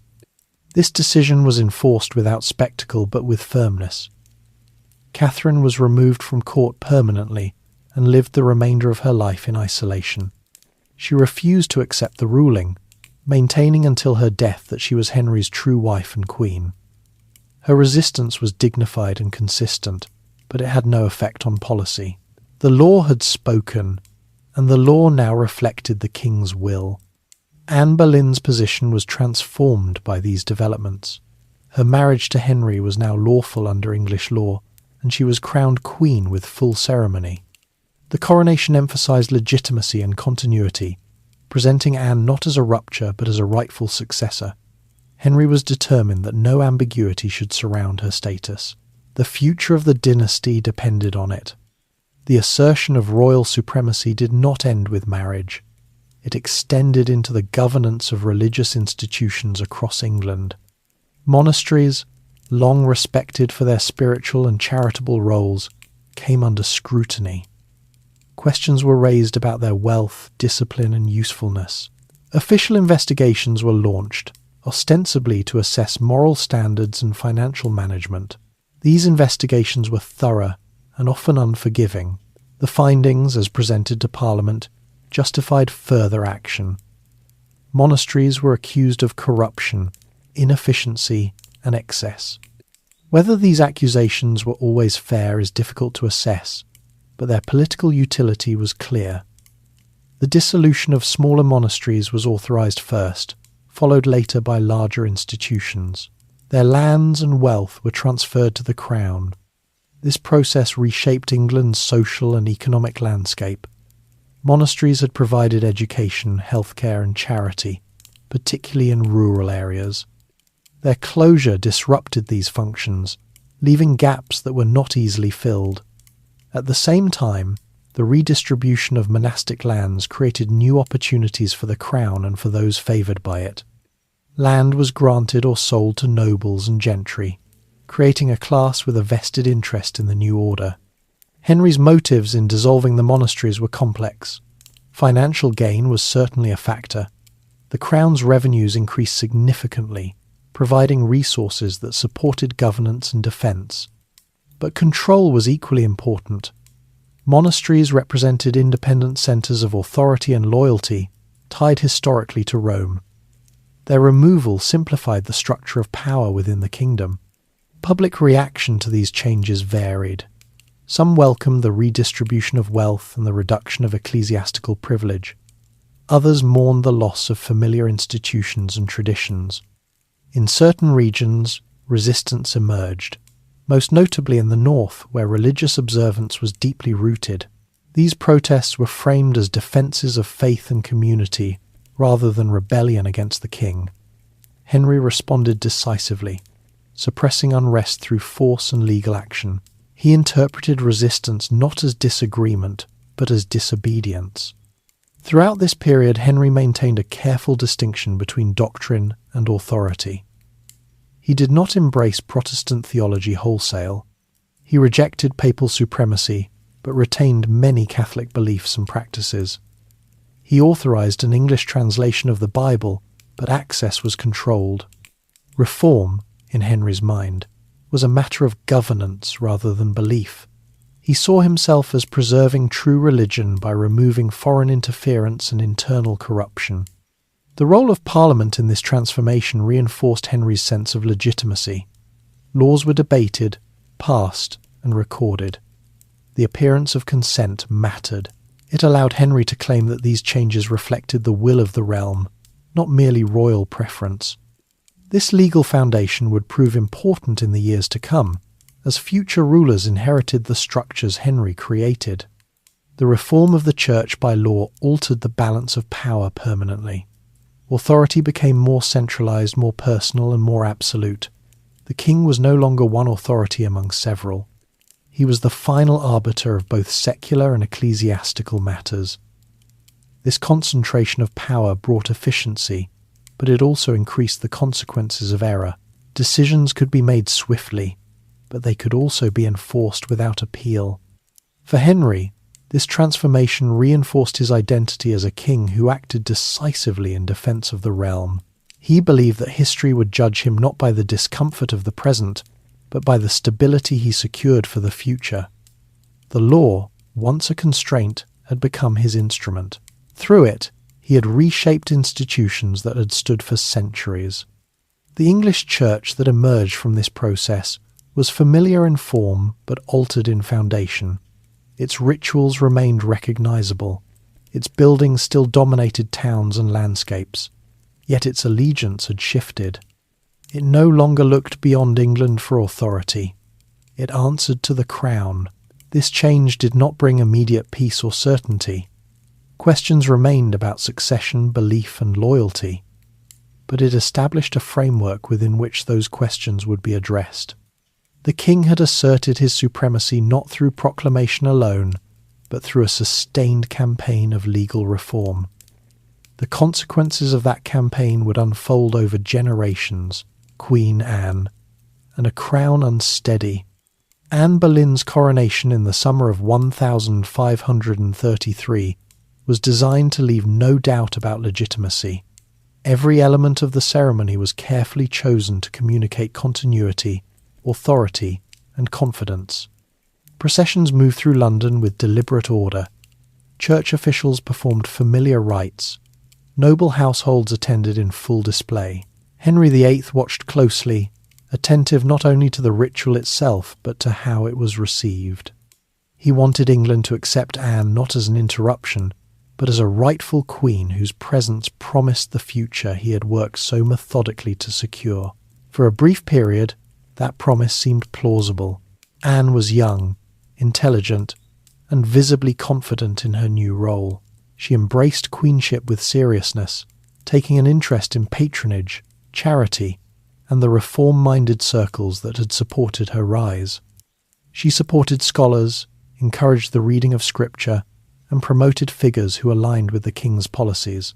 Her household became a centre of influence, attracting those who believed the new order offered opportunity as well as conviction. Henry's attention to Anne during these early months was intense. He had invested not only political capital but personal conviction in her elevation. The cost of achieving the marriage had been high diplomatic rupture, legal upheaval, and the fall of a long-trusted minister.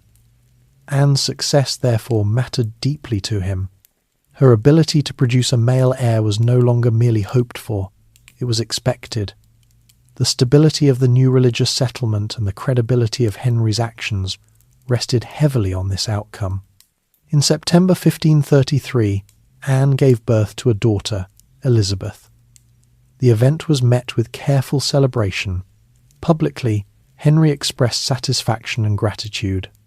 A healthy child had been born, and Anne had fulfilled, at least in part, the promise of fertility. Privately, disappointment was difficult to conceal. A daughter, once again, did not resolve the central problem. The careful arrangements for a male christening, titles, heraldry, announcements had to be adjusted quietly. The moment passed without crisis, but it left behind a residue of unease. Anne's response to the birth of Elizabeth reflected both resilience and anxiety. She remained confident that a son would follow. She was aware of the stakes and of the fragility of her position. Queenship, in her case, had been achieved through extraordinary measures. It could not be taken for granted. Anne was not insulated by long tradition or widespread affection. Her authority rested on the king's favour and the expectation of a male heir. She understood this clearly. The atmosphere at court shifted accordingly. Those who had aligned themselves with Anne remained loyal, but they became more cautious. Those who had supported Catherine or remained neutral watched closely. The king's mood, once buoyant with achievement, became more variable. He was still decisive and energetic, but signs of impatience appeared more frequently. Small disagreements carried greater weight. Expectations hardened into demands. Anne's temperament, shaped by intelligence and independence, did not always adapt easily to this environment. She was accustomed to engaging Henry in conversation and debate. She had supported his theological reflections and encouraged his assertion of authority. Now, as queen, she sometimes found herself navigating a narrower role than she had anticipated. Henry expected obedience as well as companionship. Anne's willingness to express opinion, once valued, could now be interpreted as resistance. This tension was subtle at first. It appeared in private exchanges rather than public confrontation. Anne's influence over appointments and patronage was occasionally challenged by other courtiers. Henry did not always intervene in her favour. These moments signalled that favour was no longer absolute.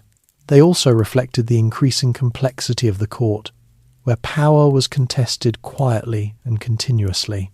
The broader political context added further strain.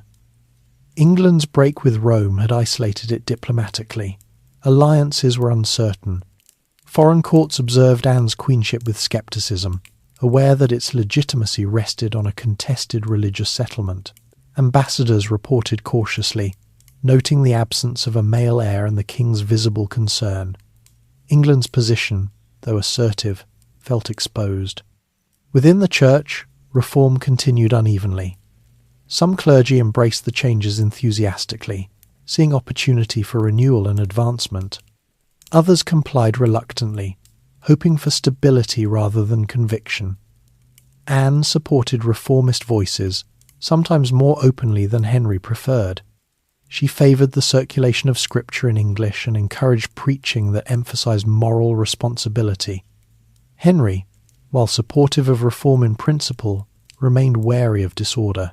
He valued control above enthusiasm. The marriage itself began to feel constrained by expectation. Anne experienced miscarriages that intensified anxiety rather than sympathy. Each loss was interpreted not simply as personal tragedy, but as political setback. Henry's faith, once a source of patience, became entangled with judgment. He searched for meaning in outcomes, weighing success and failure as indicators of divine approval. This tendency, already present earlier in his reign, grew more pronounced. The court responded to these shifts with careful calculation. Courtiers adjusted their behaviour, aligning themselves with emerging centres of influence. Thomas Cromwell, who had risen following Wolsey's fall, gained prominence during this period. Unlike Wolsey, Cromwell's power rested less on personal closeness to the king and more on administrative effectiveness. He understood the mechanisms of law and governance intimately. His approach to reform was systematic rather than idealistic. Cromwell's relationship with Anne was cooperative but not intimate. They shared certain reformist goals, but their priorities differed. Cromwell focused on consolidating royal authority and ensuring compliance. Anne emphasised moral and religious renewal. These differences were manageable at first, but they introduced another layer of complexity into court politics. Henry's health also began to affect the atmosphere. Injuries sustained during tournaments had lingering effects. Pain and limited mobility altered his routines and, at times, his temperament. These changes were gradual, but they influenced how he responded to stress. Where once he might have approached difficulty with confidence, he now reacted more sharply. Patience shortened. Tolerance for ambiguity diminished. Anne's position became increasingly precarious as these pressures accumulated. She was queen, but her authority was conditional. She had supporters, but also enemies who waited for opportunity. Her inability to provide a son quickly weakened her standing. Henry's expectations, once hopeful, hardened into frustration. Public perception of Anne was mixed. Some admired her intelligence and reformist leanings. Others resented her role in Catherine's downfall and viewed her with suspicion. The lack of widespread affection made her vulnerable. Queens traditionally derived authority not only from the king's favour but from popular acceptance. Anne's path to the throne had bypassed that gradual accumulation of goodwill. Elizabeth's presence, though cherished by Anne, did little to strengthen her political position. Henry took an interest in his daughter, ensuring her household and education were properly arranged. Yet Elizabeth's status remained uncertain, tied to the legitimacy of her parents' marriage and the future of the succession. Anne understood that her daughter's fate depended on her own success. The court's social rhythm reflected these uncertainties. Festivities continued, but they felt more controlled. Ceremonies emphasized order and obedience rather than celebration. Conversation became more guarded. Religious discussion, once exploratory, now carried risk. Words were measured carefully, aware that interpretation could have consequences. Henry's attention began to wander, not dramatically but perceptibly. New figures attracted notice. The pattern was familiar to those who had observed court life over decades. Favour, once focused, became diffuse. Anne sensed this shift and attempted to respond through renewed effort, asserting her role, emphasising loyalty, and reinforcing her commitment to Henry's vision. These efforts, however, could not reverse the structural pressures working against her. The central problem remained unchanged. Without a male heir, the legitimacy of the new order felt incomplete. Henry's patience, already tested by years of negotiation and reform, wore thin. He began to reinterpret past events through a harsher lens. Where once he had seen obstacles, he now saw mistakes. The confidence that had sustained him through rupture with Rome now demanded results. Anne's queenship, therefore, entered a period of quiet instability. Outwardly, the structures held, laws remained in force, authority was maintained. Yet beneath the surface, confidence eroded. The crown she wore was secure in form but uncertain in substance. Its future depended on outcomes that remained beyond control. This period did not end with immediate collapse. Change in Henry's court rarely arrived without preparation. Patterns formed, alliances shifted, evidence accumulated. The language of conscience and necessity, once used to justify reform, would soon be applied more narrowly. For now, the tension remained unresolved, pressing inward without release. Queen Anne's experience illustrates the precarious nature of power in Henry's England. Authority was centralized, but favour was personal. Legitimacy was defined by law, but sustained by outcome. Anne had risen through alignment with the king's needs and beliefs.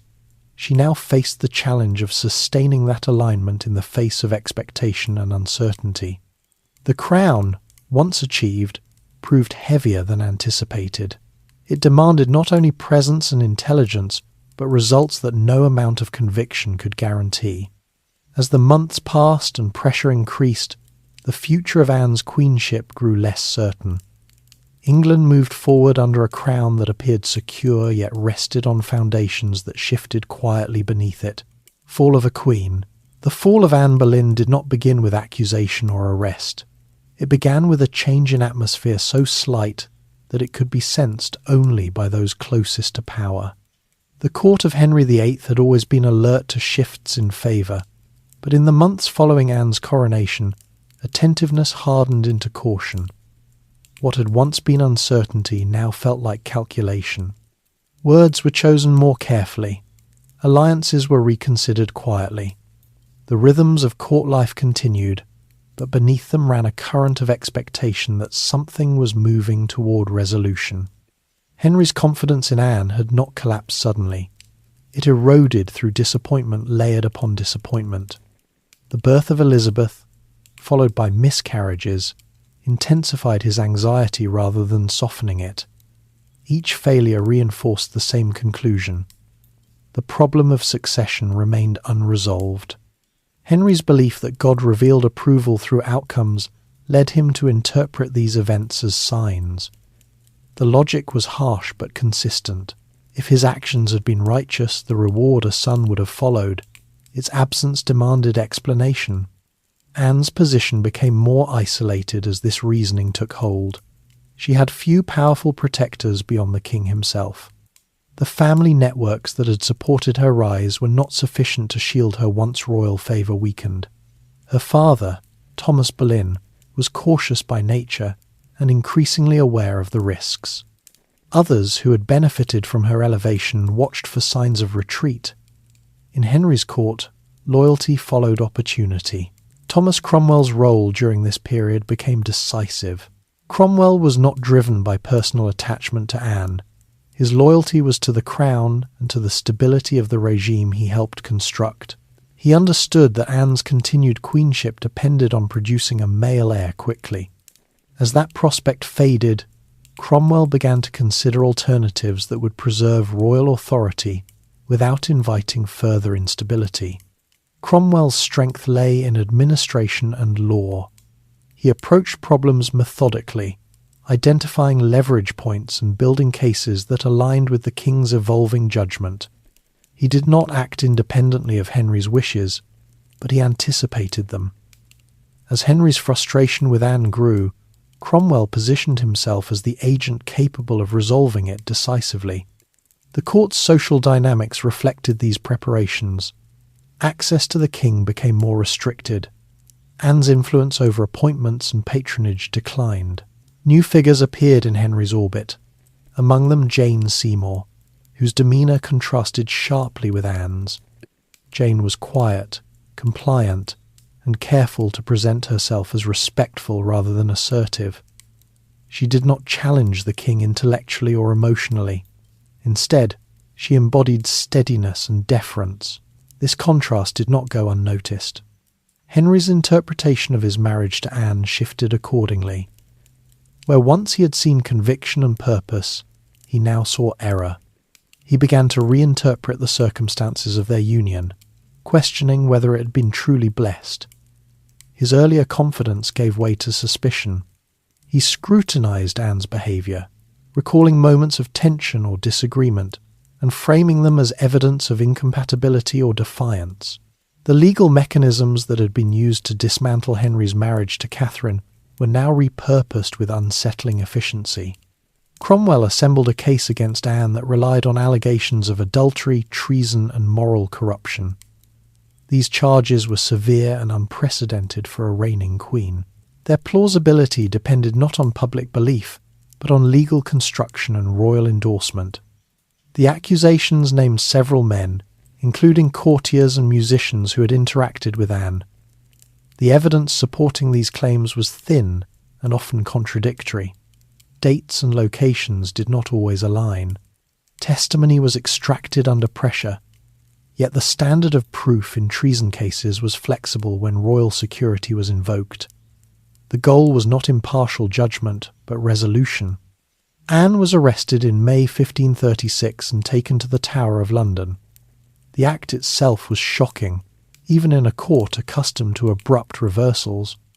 A crowned queen, anointed and publicly affirmed, was now a prisoner. The symbolism was unmistakable. Royal favour could be withdrawn as completely as it had been granted. Anne's response to her arrest reflected a mixture of disbelief and composure. She protested her innocence and expressed confusion at the charges. Those who observed her noted her emotional volatility, at times calm, at times distressed. This behaviour was interpreted variously, depending on the observer's allegiance. To supporters it reflected shock. To detractors it suggested guilt or instability. Henry remained distant throughout the process. He did not confront Anne directly or publicly. Instead, he allowed legal proceedings to unfold through appointed authorities. This distance was deliberate. It preserved his image as a king acting through law rather than impulse. It also insulated him emotionally from the consequences of the decision he had already made. The trial of Anne Boleyn took place swiftly. A panel of peers, many of whom had benefited from the new order Henry created, heard the case. The outcome was never in doubt. Anne was found guilty on all charges. The verdict satisfied the immediate political need. It invalidated the marriage retroactively, rendering Elizabeth illegitimate and clearing the path for a new union. The execution followed soon after. Anne was beheaded within the Tower, her death carried out with formal restraint. Contemporary accounts emphasise her composure in the final moments, her calm acknowledgement of the king's authority, and her profession of innocence.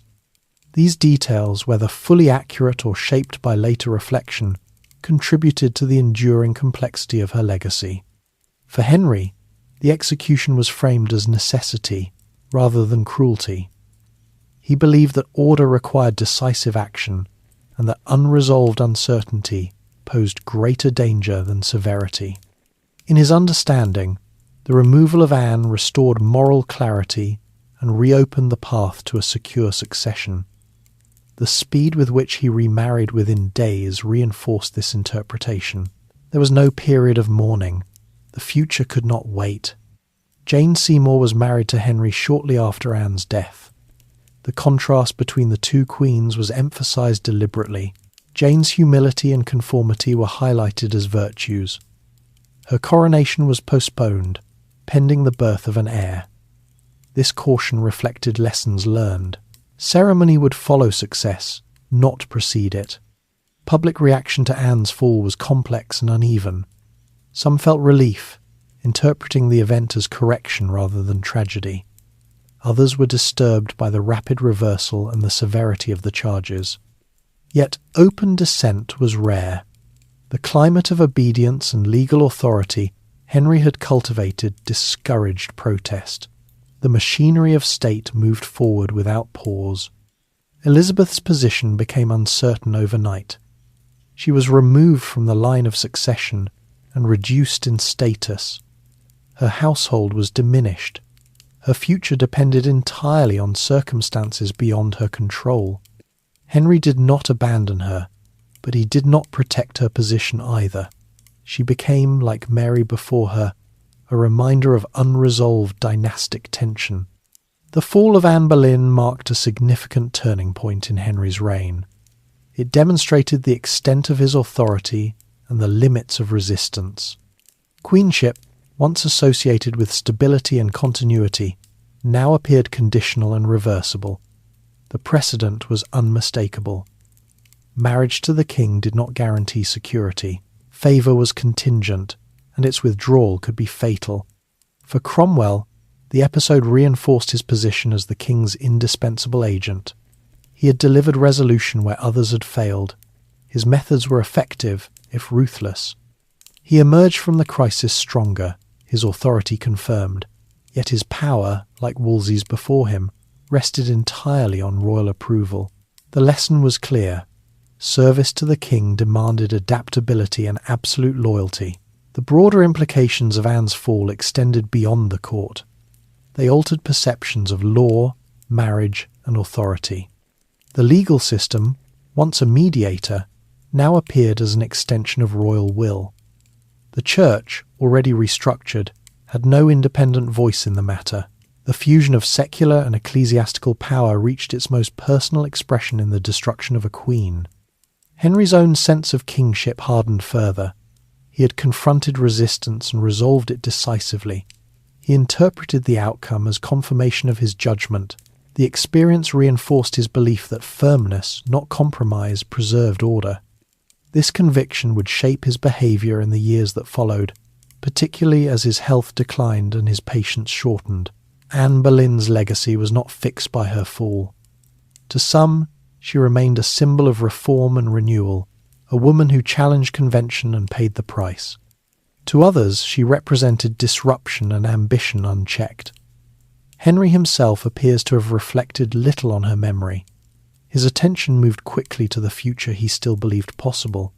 The fall of a queen thus revealed the full character of Henry's rule.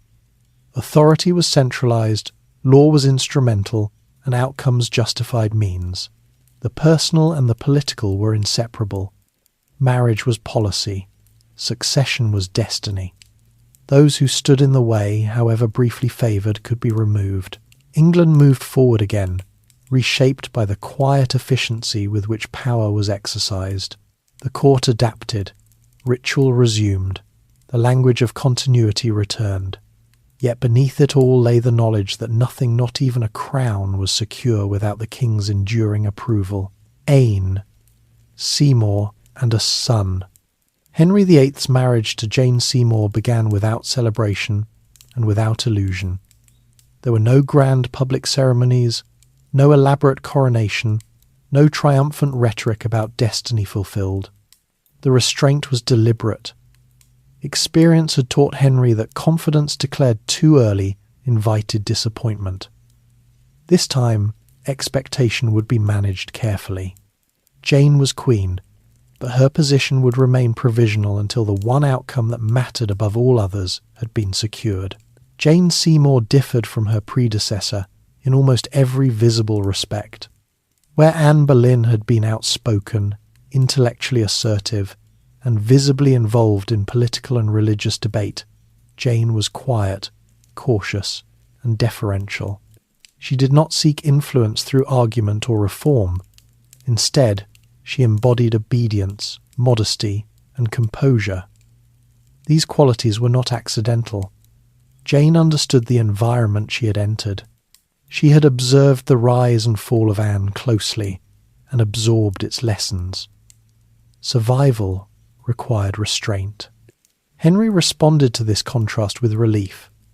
Jane offered him calm at a moment when his reign had been marked by tension, rupture, and moral strain. She did not challenge his authority or press him toward further reform. She did not demand recognition or independence. Instead, she presented herself as supportive, compliant, and focused entirely on her role as wife and potential mother of the heir. The court adjusted its tone accordingly. Jane's household was smaller and more traditional. Her attendants were selected carefully, favouring families known for loyalty and discretion rather than ambition. The atmosphere surrounding the Queen became quieter, less charged with ideological purpose. This was not a retreat from authority, but a recalibration of style. Henry wanted stability, not stimulation. Jane's queenship was shaped by one overriding purpose: the production of a male heir. This expectation was not subtle. It was acknowledged openly and constantly. Jane herself appears to have embraced it fully, understanding that her security depended entirely on success. She conformed strictly to expectations of piety, humility, and obedience, reinforcing the image Henry now preferred. Within months of the marriage, Jane became pregnant. The news was received with cautious optimism. Unlike previous pregnancies, celebrations were muted. Henry refused to allow excessive display. He had learned, painfully, how fragile hope could be. Preparations were made quietly. Physicians were consulted regularly. Jane's movements were restricted carefully to protect her health. Every precaution was taken. During this period, Henry's demeanour changed noticeably. Anxiety did not disappear, but it was tempered by anticipation. He became more attentive to religious observance, interpreting the pregnancy as a sign of divine favour cautiously returning. His belief that God communicated approval through outcomes shaped his behaviour profoundly. Jane's condition appeared to confirm that his actions, however severe, had been justified. The broader political environment reflected this cautious hope. England remained diplomatically isolated, but foreign powers watched developments closely. The birth of a male heir would stabilise the Tudor succession and reduce uncertainty.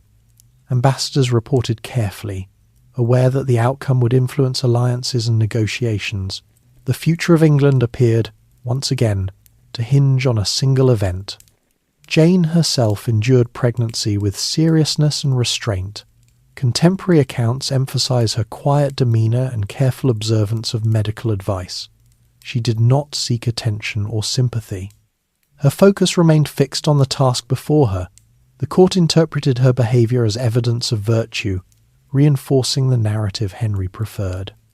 In October 1537, after a long and difficult labour, Jane gave birth to a son. The child was named Edward. The announcement was made formally, with measured celebration. Bells rang.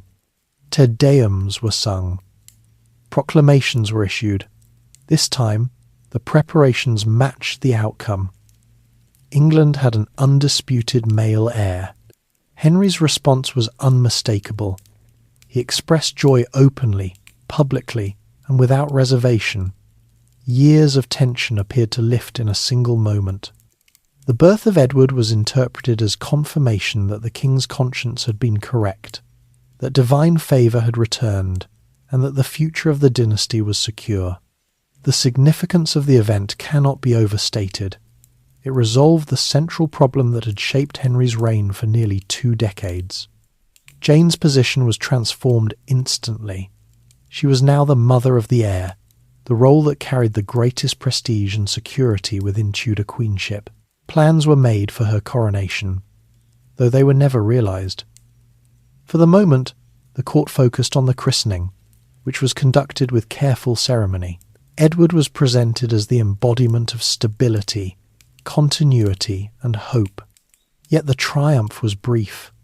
Jane's labour had been severe, and complications followed. Within days, she fell gravely ill. Despite medical intervention and prayer, her condition worsened. 12 days after giving birth, Jane Seymour died. The event cast a shadow over the joy that had preceded it. Henry's reaction to Jane's death differed markedly from his responses to previous marital endings. There was no relief, no immediate redirection of attention. He mourned genuinely. Jane was buried with honour, and Henry later requested to be buried beside her. In his mind, she had fulfilled her role completely. She had given him what no other woman had been able to provide. Her death did not diminish her value. Instead, it sanctified her memory. The court responded with solemnity. Mourning was observed formally. Activity slowed. The birth of Edward ensured continuity, but Jane's absence created a new void. Henry was now a widower with an infant son. The stability he had sought had been achieved at significant personal cost. Edward's birth altered the political landscape fundamentally. The urgency that had driven Henry's most radical actions subsided. Succession was no longer uncertain. The king's authority appeared justified by outcome. The church settlement, the dissolution of monasteries, the legal restructuring of authority, all now rested on a secure dynastic foundation. Jane's legacy was shaped by this outcome. She was remembered as the queen who succeeded where others had failed. Her obedience and restraint were elevated as virtues. In contrast to Anne Boleyn, whose memory was contested and fraught, Jane's was preserved carefully, almost reverently. She represented resolution rather than disruption. For Mary and Elizabeth, Edward's birth reshaped their futures dramatically. They were now unquestionably secondary. Their legitimacy and prospects depended entirely on their relationship to their half-brother. Henry did not abandon them, but their status was diminished. The line of succession became clear and hierarchical. Henry's own sense of kingship evolved again.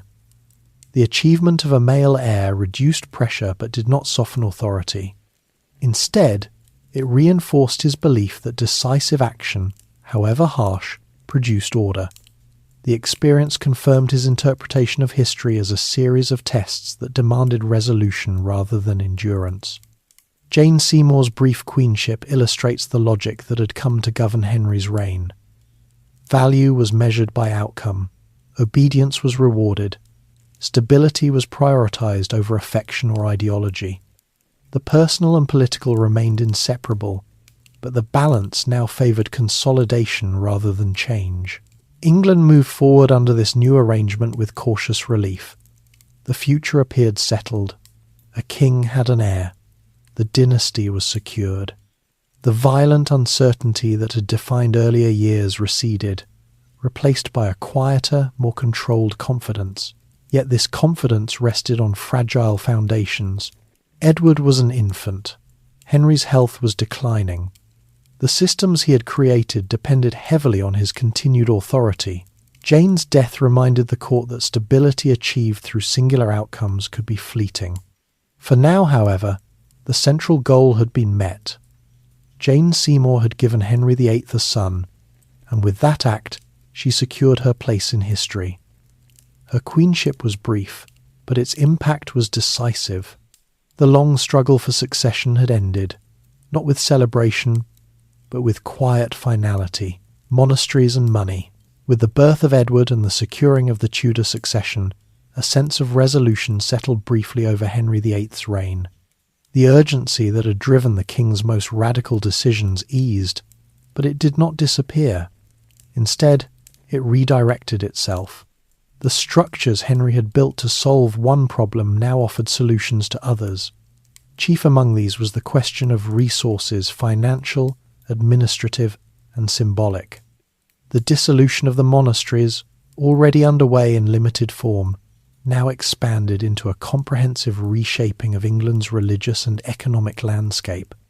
Monasteries had long been woven into the fabric of English life. They were not merely religious houses. They functioned as landlords, employers, centres of learning, and providers of charity. Monks and nuns prayed for the souls of the living and the dead, taught children, offered hospitality to travellers, and distributed alms to the poor. In many regions, especially rural ones, the monastery was the most stable institution people knew. Its rhythms marked time, its presence anchored community identity. Yet to Henry and his advisors, monasteries represented something else as well. They were wealthy, autonomous, and historically aligned with Rome. Their lands, accumulated over centuries through donation and bequest, were extensive. Their loyalty, while not openly rebellious, was divided between the crown and the papacy. In the new order Henry had created, such divided allegiance was unacceptable. The initial investigations into monastic life had been presented as moral inquiries. Commissioners were sent to examine discipline, finances, and adherence to religious vows. The reports they returned emphasized corruption, idleness, and moral failing. Some accounts were undoubtedly exaggerated. Others reflected genuine issues common to large institutions operating with minimal oversight. What mattered politically was not their absolute accuracy, but their usefulness. They provided justification.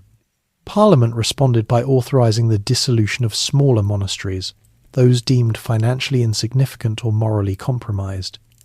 Their lands and assets were transferred to the crown. This initial phase was framed as reform rather than destruction. Larger, more prestigious houses were left untouched. For the moment, the policy appeared measured and reasonable. The effects, however, were immediate. Monastic communities were disbanded. Monks and nuns received pensions, often modest, and were expected to reintegrate into secular life. Buildings were stripped of valuables. Lands were surveyed and reclassified. The Crown's income increased noticeably, providing funds that supported administration, defence and patronage. Henry observed these developments with satisfaction. The process was orderly. Resistance was limited. The law had been followed. Encouraged by this success, the scope of dissolution expanded. Over the following years, larger monasteries were targeted. The distinction between reform and removal blurred, then vanished. By the late 1530s, nearly all monastic houses in England had been dissolved. This transformation reshaped the English economy profoundly. Land changed hands on an unprecedented scale. Much of it was granted or sold to nobles, gentry and royal supporters at favourable terms. This redistribution created a new class of landowners, with a direct interest in the continuation of the religious settlement. The monastery's former lands now anchored loyalty to the crown rather than to the church. For Henry, this outcome was strategic as well as financial. Authority was reinforced not only through law but through ownership. Those who benefited from the dissolution had much to lose if the old order were restored. This alignment of economic interest with political loyalty strengthened the regime in ways that ideology alone could not. The social consequences were more uneven. Monasteries had provided welfare functions that the crown did not immediately replace. The poor, the sick and the displaced felt the loss acutely. In some areas, local elites attempted to fill the gap through parish charity or private benefaction. In others, hardship increased. The government responded gradually, developing new forms of poor relief, but the transition was difficult. Public reaction varied by region and temperament. In parts of southern England, dissolution proceeded with relatively little unrest. In the north, where monastic life was more deeply embedded, resistance emerged. The most significant expression of this resistance was the Pilgrimage of Grace in 1536, a large-scale uprising that combined religious, economic and political grievances. Protesters demanded the restoration of monasteries, the dismissal of certain advisors, and the reaffirmation of traditional faith. Henry responded with a combination of negotiation and force. He promised reform, then reasserted authority decisively once the movement lost momentum. Leaders were arrested and executed. The uprising was suppressed. The message was unmistakable. Resistance to the new order would not be tolerated, regardless of its religious framing. The dissolution also altered the physical landscape. Monastic buildings were dismantled or repurposed. Stone was reused in manor houses, churches and civic structures. Libraries were dispersed. Some manuscripts were lost, others preserved by collectors. The visible markers of centuries of religious life faded quickly. For many communities, the change was disorienting. Familiar landmarks vanished. Long-standing rhythms ended. Henry did not dwell publicly on these losses. He framed dissolution as necessary correction rather than destruction. Monasteries, in his view, had failed in their responsibilities and no longer served the realm effectively. The redistribution of their wealth was presented as a rational reallocation of resources. This framing aligned with Henry's broader understanding of authority as responsibility exercised decisively. Financially, the gains were significant but not inexhaustible. The influx of revenue supported immediate needs, but long-term stability required careful management. Henry's court remained expensive. Defence required investment. Patronage demanded reward. The dissolution provided relief, but it did not eliminate fiscal pressure entirely. Administratively, the process strengthened central governance. New bureaucratic offices were created to manage former monastic lands. Records were kept meticulously. Surveying and accounting became more systematic. These developments contributed to the modernization of English government, increasing its reach and capacity. Religiously, the impact was complex. While doctrine remained largely traditional, the removal of monasteries altered everyday experience of faith. Fewer opportunities existed for communal prayer and charity. Religious life became more parish-centred and more directly overseen by the state. This shift reinforced the association between faith and royal authority. Henry's role in this transformation reinforced his self-image as a king who acted for the good of the realm. He believed that decisive action, though disruptive, produced order. The dissolution of monasteries fit neatly into this narrative. It demonstrated the effectiveness of legal authority, the benefits of centralization, and the alignment of economic interest with political stability. Yet the costs were real. Cultural loss, social disruption, and lingering resentment persisted beneath the surface. These consequences would shape English society long after Henry's death. For now, however, they were contained. The regime remained secure, opposition was muted. By the end of this phase, England was a different country than it had been 2 decades earlier. The Church's institutional presence had been reduced dramatically. Wealth and land had been redistributed. Authority had been centralized. The Crown's reach extended more deeply into daily life than ever before. Henry VIII stood at the centre of this transformed landscape, confident that he had acted decisively and lawfully. The monasteries were gone, their wealth absorbed, their influence dissolved. Money, once a constraint, had become a tool. Through it, Henry consolidated power, rewarded loyalty, and reinforced the structures he believed would preserve order. The dissolution marked one of the most far-reaching changes of the reign. It reshaped England's economy, society, and religious life in ways that would be felt for generations. It also demonstrated the full scope of Henry's authority, exercised through law, administration, and force when required. For the moment, the transformation appeared complete. The kingdom moved forward under a new arrangement of power and property, its old institutions replaced by structures aligned with the crown. Stability, hard-won and carefully maintained, seemed secure. Yet as always in Henry's reign, resolution in one area created pressure in another. The story of power, once set in motion, did not pause. It merely changed direction. A king grows heavy. As the 1540s approached, the character of Henry VIII's reign changed in ways that were visible even to those far from the centre of power. The transformation was not sudden, nor was it framed as decline by those who depended on royal favour. It unfolded gradually, shaped by age, injury, and the cumulative weight of decisions already made.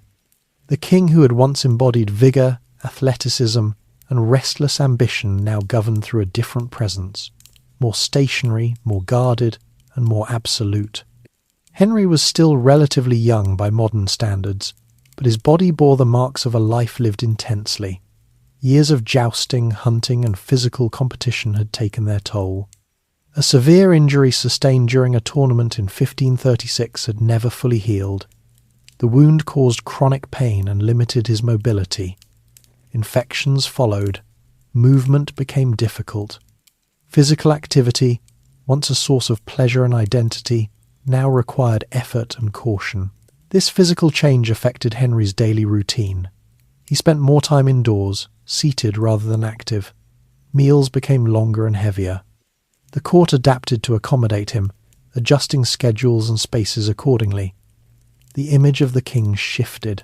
Where once he had appeared in armour, commanding attention through movement and presence, he now asserted authority through stillness and control.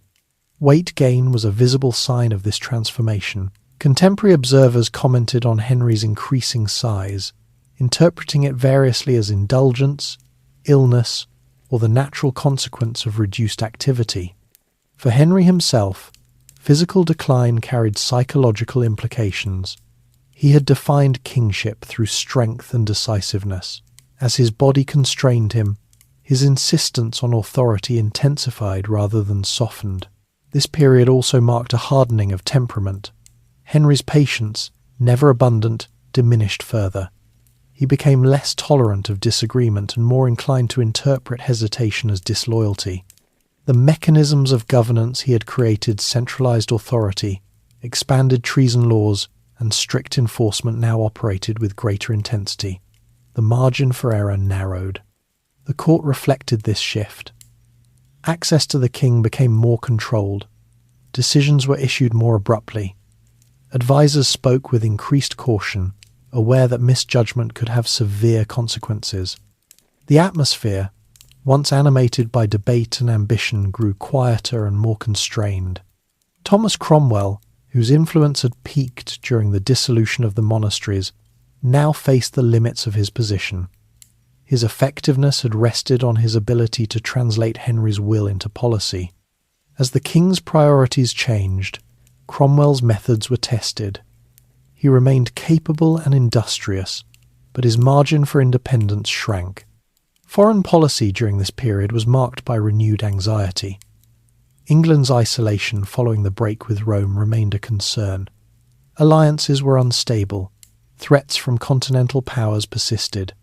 Henry responded by emphasizing defense and security. Fortifications were strengthened along the coast. Resources were directed toward preparedness rather than expansion. Marriage again became a matter of statecraft. Despite having an heir, Henry sought alliances that would stabilize England's position abroad. This consideration led to his marriage to Anne of Cleves in 1540, a union arranged largely for diplomatic reasons. The marriage was brief and unsuccessful. Henry found Anne personally incompatible and moved quickly to annul the union. The episode demonstrated that marriage, in Henry's reign, remained a political instrument rather than a personal bond. Cromwell's role in arranging the Cleves marriage contributed to his downfall. Henry interpreted the failure as misjudgment and betrayal. Enemies at court capitalized on the opportunity. Cromwell was arrested, tried, and executed in 1540. His fall echoed that of Woolsey years earlier, reinforcing a familiar pattern.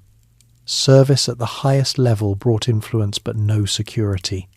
With Cromwell gone, Henry relied on a narrower circle of advisers, chosen for loyalty and caution rather than innovation. Governance became more conservative in tone, though not in authority. The structures of power remained centralized, but their application became more personal. Decisions reflected Henry's immediate judgment rather than long-term strategy. Religious policy during this period was marked by inconsistency. Henry remained committed to royal supremacy, but he resisted doctrinal extremes. Reformist and traditionalist factions competed for influence, and Henry intervened selectively, sometimes supporting one side, sometimes the other. This unpredictability reinforced his control. No faction could claim lasting favour. The king's health continued to shape governance. Periods of illness were followed by bursts of decisive action. Pain influenced mood. Fatigue shortened deliberation. These factors did not diminish Henry's sense of responsibility, but they altered its expression. Authority was asserted more bluntly. Mercy became less frequent. The court adapted again, learning to interpret the king's condition as carefully as his words. Advisers timed their counsel strategically, choosing moments when Henry was more receptive. Silence often replaced argument. Survival depended on reading the king accurately. Henry's relationship with his children also evolved. Edward, still young, was the focus of careful planning. His education was structured deliberately, emphasizing learning, discipline, and Protestant-leaning reform under close supervision. Mary and Elizabeth remained marginalized, their positions uncertain and dependent on the king's shifting favour. Henry did not resolve their status fully, preferring to keep options open. Public perception of the king during this period was complex. He remained a figure of authority and stability, but the warmth that had characterized earlier years faded. Fear replaced admiration in some quarters. Obedience was maintained through law and example rather than affection. The image of Henry as a king who had reshaped England was firmly established. The costs of that transformation were increasingly visible, but they were accepted as the price of order. Henry himself appeared convinced that firmness was necessary to preserve what he had built. As his physical presence diminished, the symbolic weight of the crown increased. Ceremony emphasized hierarchy and obedience. Ritual reinforced authority. The king's word carried immediate consequence. These measures compensated for limitations of mobility and reinforced control. The period of a king growing heavy was therefore not merely physical. It represented the accumulation of power, responsibility, and consequence. Henry's reign entered a phase defined less by ambition than by preservation. He sought to secure the structures he had created and to ensure their survival beyond his lifetime. This emphasis on security shaped every decision. Threats were addressed swiftly. Dissent was suppressed decisively. The future, once imagined expansively, was now guarded carefully. England, under this heavier king, became more controlled and more predictable. Change slowed, but authority deepened. The realm adjusted to a monarch who governed from a position of entrenched power rather than restless pursuit. Henry VIII, once defined by motion and aspiration, now ruled through presence and command. His physical decline did not weaken his authority. Instead, it concentrated it. The kingdom he shaped reflected this transformation, stable, disciplined, and firmly bound to the will of a king who, though constrained by his body, exercised power with unwavering certainty. Marriages of necessity. By the early 1540s, Henry VIII's approach to marriage had become openly pragmatic. The romantic optimism of his youth, the ideological urgency of his middle years, and the personal intensity that had accompanied Anne Boleyn were gone. In their place stood a colder, more calculated understanding of marriage as an instrument of state. The king had an heir, but he did not yet have peace. England remained exposed diplomatically, internally divided by religious change, and dependent on the continued authority of a monarch whose health was visibly declining. Marriage, once again, was expected to serve stability rather than affection. The collapse of Henry's marriage to Anne of Cleves marked a clear shift. That union had been arranged to secure Protestant alliances in northern Europe, particularly with the German states. The match was negotiated quickly and executed with minimal personal involvement from the king. When Henry found Anne personally unsuitable, he moved just as quickly to dissolve the marriage. The annulment was handled efficiently, legally, and without hostility. Anne accepted the settlement offered to her, received generous lands and status, and remained in England without protest. This episode confirmed something Henry had already learned. Marriage no longer needed to be permanent to be useful. It needed only to function long enough to serve immediate political needs. The law, reshaped by years of reform, could accommodate flexibility. Ceremony could be adjusted, titles could be granted and withdrawn. The crown remained constant even as wives changed. The failure of the Cleves marriage had consequences beyond diplomacy. It precipitated the fall of Thomas Cromwell, whose authority had depended on his usefulness to the king. Cromwell's execution in 1540 sent a familiar message through the court. No service, however effective, guaranteed safety. Power remained personal. Favour could be withdrawn without warning. The lesson was absorbed quickly. Henry's next marriage followed almost immediately.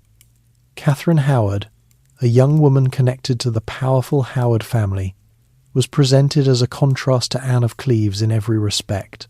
She was youthful, attentive, and compliant.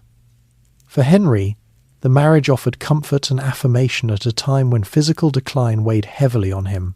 Catherine's presence restored a sense of vitality, if only briefly. The court responded to this union with cautious optimism. The Howard family, traditionally conservative and aligned with traditional religious practices, gained influence. Their rise counterbalanced reformist elements that had gained ground under Cromwell. Henry allowed this shift, not because he embraced a return to old doctrine, but because it reinforced his control. By alternating favour, he prevented any faction from consolidating power independently. Catherine Howard's queenship, however, was fragile from the start. She was young, inexperienced, and unprepared for the demands of court life. Her past relationships, common enough by contemporary standards, became liabilities once scrutinised under the expectations placed upon a queen. The standards applied to her were absolute. There was no tolerance for ambiguity.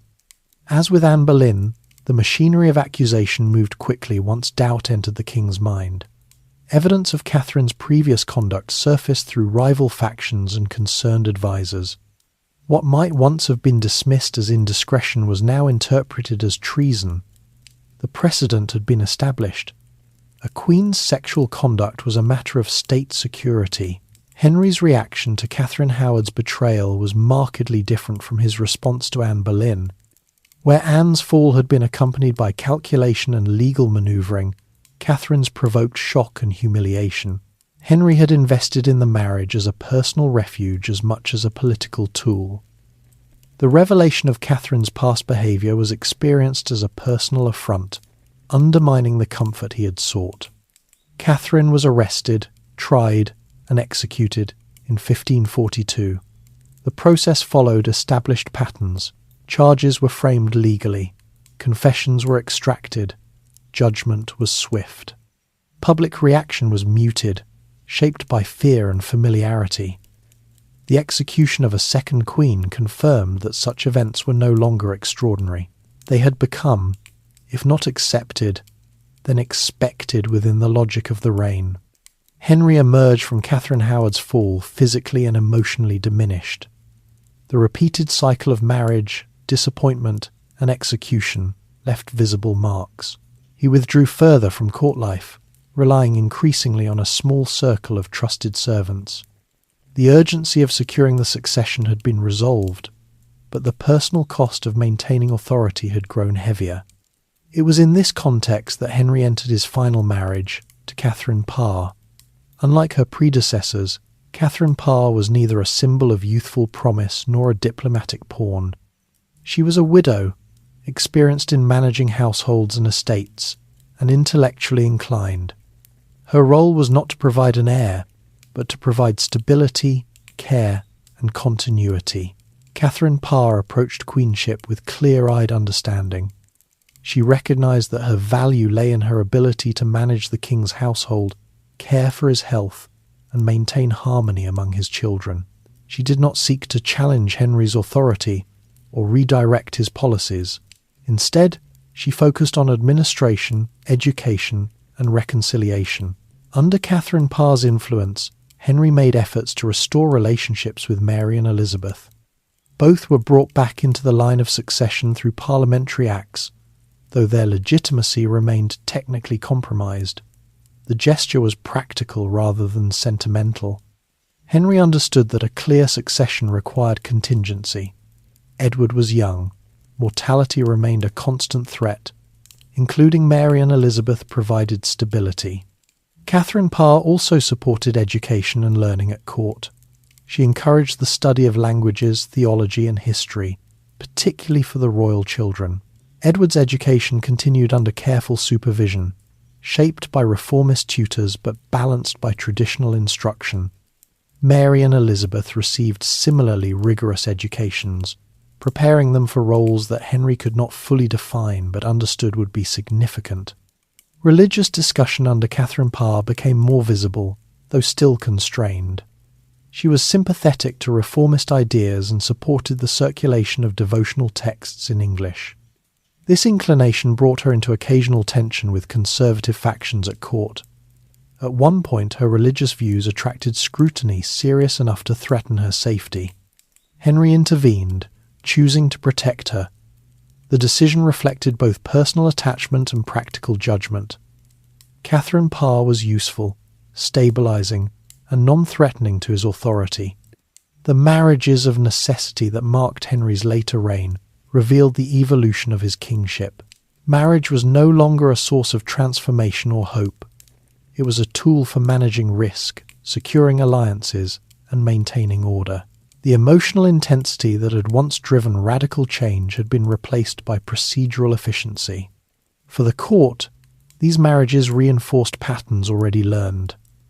Favour was temporary, authority was absolute. Survival depended on caution and adaptability. The Queen's role, once central to dynastic ambition, became supportive and administrative. For England, the effects were subtle but real. The absence of a dominant queen reduced factional tension. Governance became more predictable, if harsher. The focus shifted from reform to preservation. The structures Henry had created were now defended rather than expanded. Henry himself appeared increasingly aware of mortality. His health continued to decline. Pain shaped his days. The urgency that had once driven dramatic action gave way to concern for legacy. He reviewed laws, adjusted succession plans, and prepared for a future he would not see. The marriages of necessity were therefore not signs of instability, but of consolidation. They reflected a king who had achieved his primary goals and now sought to secure them against uncertainty. The cost of that security had been high, measured in lives, institutions, and trust. Henry did not dwell on these costs publicly. He interpreted his reign through outcomes rather than methods. By the mid-1540s, England was governed by a monarch who no longer needed transformation to define his authority. Power was established. Obedience was enforced. The crown rested on structures built through decades of conflict and reform. The final marriage, unlike those before it, did not end in rupture. Catherine Parr survived Henry and shaped the final years of his reign with care and restraint. Her success lay not in producing change, but in sustaining what already existed. The era of marriages driven by necessity thus closed not with triumph or tragedy, but with quiet endurance. The king, once defined by restless ambition, now ruled through management and control. The personal drama that had once fueled transformation gave way to administrative stability. Henry VIII's reign entered its final phase under these conditions, less volatile, more constrained, and firmly anchored to the authority he had spent a lifetime constructing. The future, uncertain but prepared for, waited beyond him. Catherine Parr and quiet reform. Catherine Parr entered Henry VIII's life at a moment when noise had become dangerous and steadiness had become invaluable. By the time she became queen in 1543, the great storms of the reign had already passed. The break with Rome was complete. The monasteries were gone. The succession, at least on paper, was secure.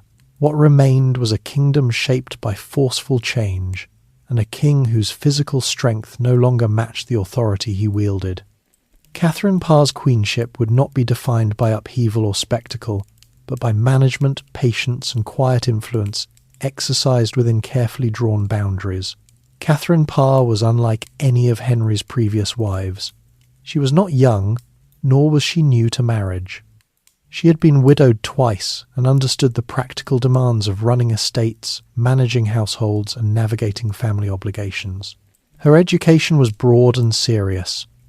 She read Latin and French, engaged thoughtfully with theology, and followed contemporary religious debates with interest. She was not impulsive, nor did she mistake conviction for recklessness. These qualities shaped her approach to queenship from the beginning.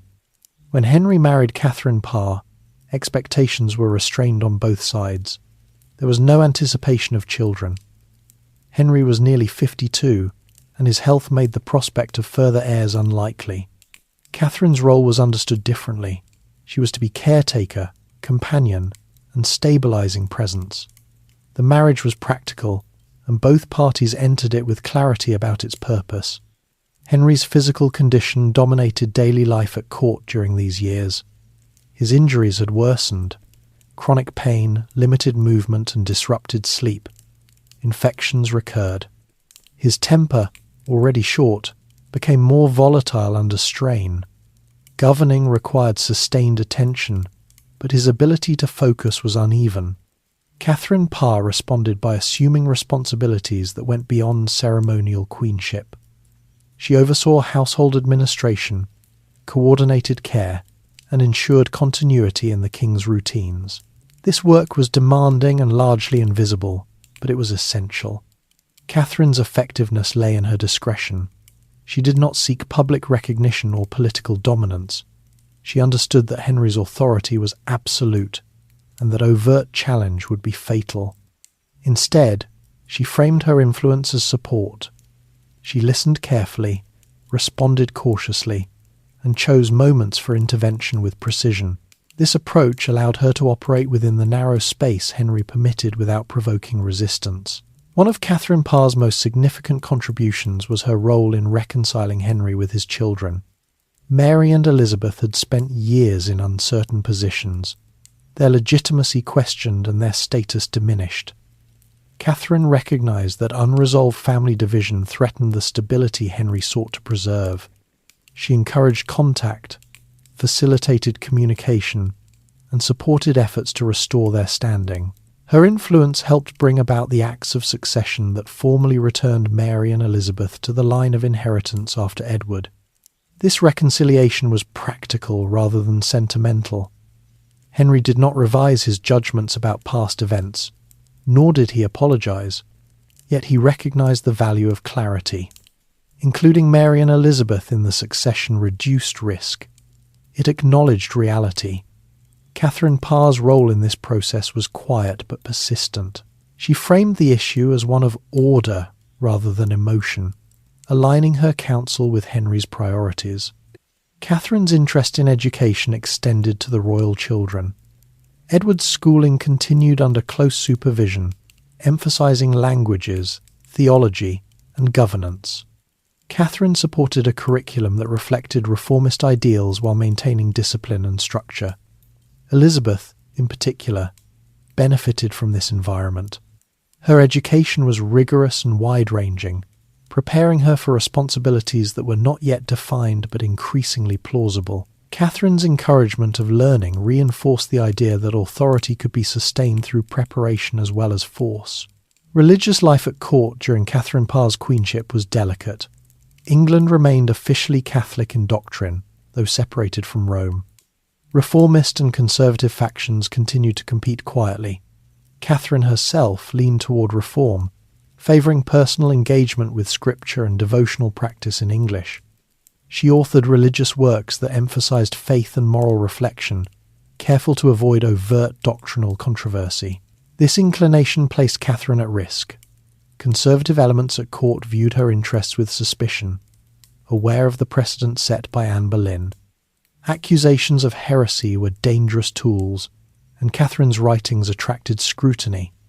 At one point, a warrant was prepared for her arrest. The situation could have ended disastrously. Catherine responded with characteristic caution. When confronted with Henry's irritation over religious debate, she reframed her actions as deference rather than defiance. She presented herself as a learner rather than a teacher, emphasizing her desire to be guided by the king's wisdom. This approach diffused tension. Henry accepted her explanation, and the threat passed. The episode illustrated the narrow margin within which Catherine operated and the skill with which she navigated it. Henry's reliance on Catherine increased as his health declined further. Periods of incapacity became more frequent. During these times, Catherine acted as regent, overseeing correspondence and administrative matters. This role was not ceremonial. It required judgment, coordination, and authority exercised in the king's name. Catherine performed these duties competently, reinforcing Henry's trust. The broader political environment remained unsettled. England faced potential threats from France and the Holy Roman Empire. Military preparedness continued to demand attention and resources. Henry directed campaigns and defences when able, but much of the execution fell to his advisers. Catherine's presence ensured continuity during moments when the king's involvement was limited. At court, the tone remained cautious. Advisers spoke carefully. Factional competition persisted, but it was muted by the king's unpredictability. The memory of Cromwell's execution remained vivid. Catherine did not align herself openly with any faction. Her loyalty was to the king and to stability, not to ideological agendas. Catherine Parr's queenship also represented a shift in the image of royal womanhood. She was not celebrated for beauty or fertility, but for competence and restraint. Her authority derived from service rather than symbolism. This model suited the late Tudor court, where survival depended on reading the king accurately and responding without challenge. For Henry, Catherine represented reassurance. She managed his household, supported his children, and avoided confrontation. In return, he protected her, valued her counsel selectively, and relied on her presence. The relationship was not romantic, but it was functional and, by the standards of the reign, stable. As Henry's final years approached, his attention turned increasingly toward legacy. He reviewed laws, confirmed succession arrangements, and reinforced the authority of the institutions he had reshaped. Catherine supported these efforts, ensuring that documents were prepared, seals applied, and procedures followed. Her administrative competence was critical during this period of preparation. Public life continued with careful formality. Ceremonies were held when possible. Proclamations were issued. The image of royal authority was maintained even as the king's physical presence diminished. Catherine played a role in sustaining this image, appearing at court events, receiving ambassadors, and reinforcing continuity. Religious policy remained deliberately ambiguous. Henry resisted pressure to move fully toward Protestant doctrine, while continuing to assert royal supremacy. Catherine respected these boundaries, shaping her own devotional activities to avoid public controversy. Her influence was subtle, expressed through example rather than decree. By the mid-1540s, Catherine Parr had become an indispensable part of Henry's daily governance. She did not command armies or draft sweeping legislation, but she ensured that the machinery of rule continued to function. Her success lay in preserving order during a period when instability would have been easy to provoke. Henry's physical decline accelerated. Pain limited movement severely. His mood fluctuated. Decision-making became more erratic. Advisors learned to manage access carefully. Catherine's presence helped moderate these fluctuations, providing continuity and reassurance. The children remained central to Henry's thinking. Edward's health and education were monitored closely. Mary and Elizabeth's positions, though restored legally, remained delicate. Catherine continued to support their inclusion and preparation, recognizing that the future would demand adaptability. As Henry's reign approached its end, Catherine Parr's quiet reform was not about doctrine or law, but about continuity. She helped ensure that the structures Henry had created would endure beyond his lifetime. Her influence was measured not in dramatic acts, but in stability maintained and crises avoided. In a reign marked by spectacle, rupture, and force, Catherine Parr's queenship stands apart. It was defined by restraint, intelligence, and survival. She understood the limits of influence and worked within them. She recognized that the greatest service she could offer was not transformation, but preservation. Henry VIII, in his final years, relied on this preservation more than he may have acknowledged. The authority he had constructed through decades of decisive action now required careful maintenance. Catherine Parr provided that maintenance quietly and effectively. The England that moved toward Henry's final days was tense but orderly, shaped by laws and loyalties that had been tested repeatedly. Catherine's role in sustaining that order was significant, even if it lacked spectacle. Her queenship demonstrated that power could be exercised not only through command, but through care, timing, and restraint. As the king's strength waned, the need for such qualities became ever more apparent. Catherine Parr stood at the centre of this final phase, ensuring that the transition toward the future, however uncertain, would not begin in chaos. The last years of power. By the mid-1540s, Henry VIII ruled a kingdom that bore the unmistakable imprint of his will. The institutions of church and state had been reshaped, the succession defined, and the mechanisms of authority centralized to a degree unprecedented in English history. Yet the king himself was no longer the vigorous figure who had driven those changes. His final years were marked by physical decline, administrative intensity, and a growing preoccupation with control over policy, over memory, and over the future he would not live to see. Henry's health had deteriorated steadily. The leg wound that had plagued him for years resisted treatment, causing pain, infection, and immobility. Movement became difficult and exhausting. His weight increased further, limiting activity and reinforcing dependence on attendants. Sleep was irregular. Pain and fatigue shaped his mood. These conditions did not remove him from governance, but they altered how he governed. Decision-making became more concentrated, more abrupt, and less tolerant of delay. The court adjusted accordingly. Access to the king was tightly managed. Audiences were brief and carefully timed. Advisors learned to present issues succinctly, anticipating reactions and avoiding unnecessary complication. The atmosphere was one of vigilance rather than collaboration. Authority flowed downward clearly, but communication upward required caution. Despite physical limitations, Henry remained deeply engaged with matters of state. He reviewed legislation personally, approved military expenditures, and followed diplomatic correspondence closely. His interest in foreign affairs intensified as European tensions shifted. France and the Holy Roman Empire continued to pose potential threats, and Henry remained determined that England should be prepared. Military readiness dominated much of this period. Fortifications along the southern coast were expanded and strengthened. Resources were allocated to shipbuilding and defence infrastructure. Henry took pride in these projects, seeing them as tangible expressions of royal responsibility. He could no longer lead troops in person, but he could ensure that the kingdom was protected. War with France resumed intermittently, draining resources and demanding attention. Campaigns were pursued with mixed success. Henry's expectations remained high, but practical constraints limited outcomes. The emphasis increasingly fell on defence rather than conquest. The goal was not expansion but security. The financial demands of this preparedness were significant. The crown relied on a combination of taxation, debasement of coinage, and revenue from former monastic lands. These measures sustained immediate needs but carried long-term consequences. Inflation increased.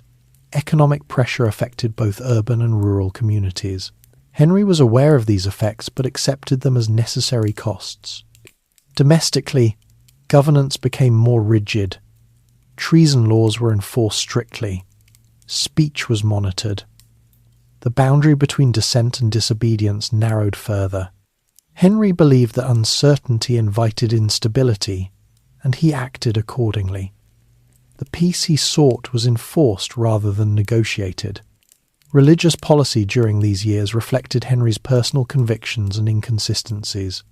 He maintained royal supremacy firmly, rejecting any suggestion of papal authority.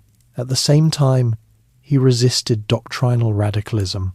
The Act of 6 Articles reaffirmed traditional beliefs on issues such as the Eucharist and clerical celibacy, signalling Henry's continued attachment to Catholic doctrine even as he rejected Rome. This balance created confusion and fear among clergy and lay people alike. Reformist figures who had hoped for further change found themselves restrained or punished. Traditionalists who expected restoration of papal authority were disappointed. Henry's position was not designed to satisfy factions, but to preserve control. Ambiguity was a tool, not a weakness. Catherine Parr continued to play a stabilizing role throughout this period.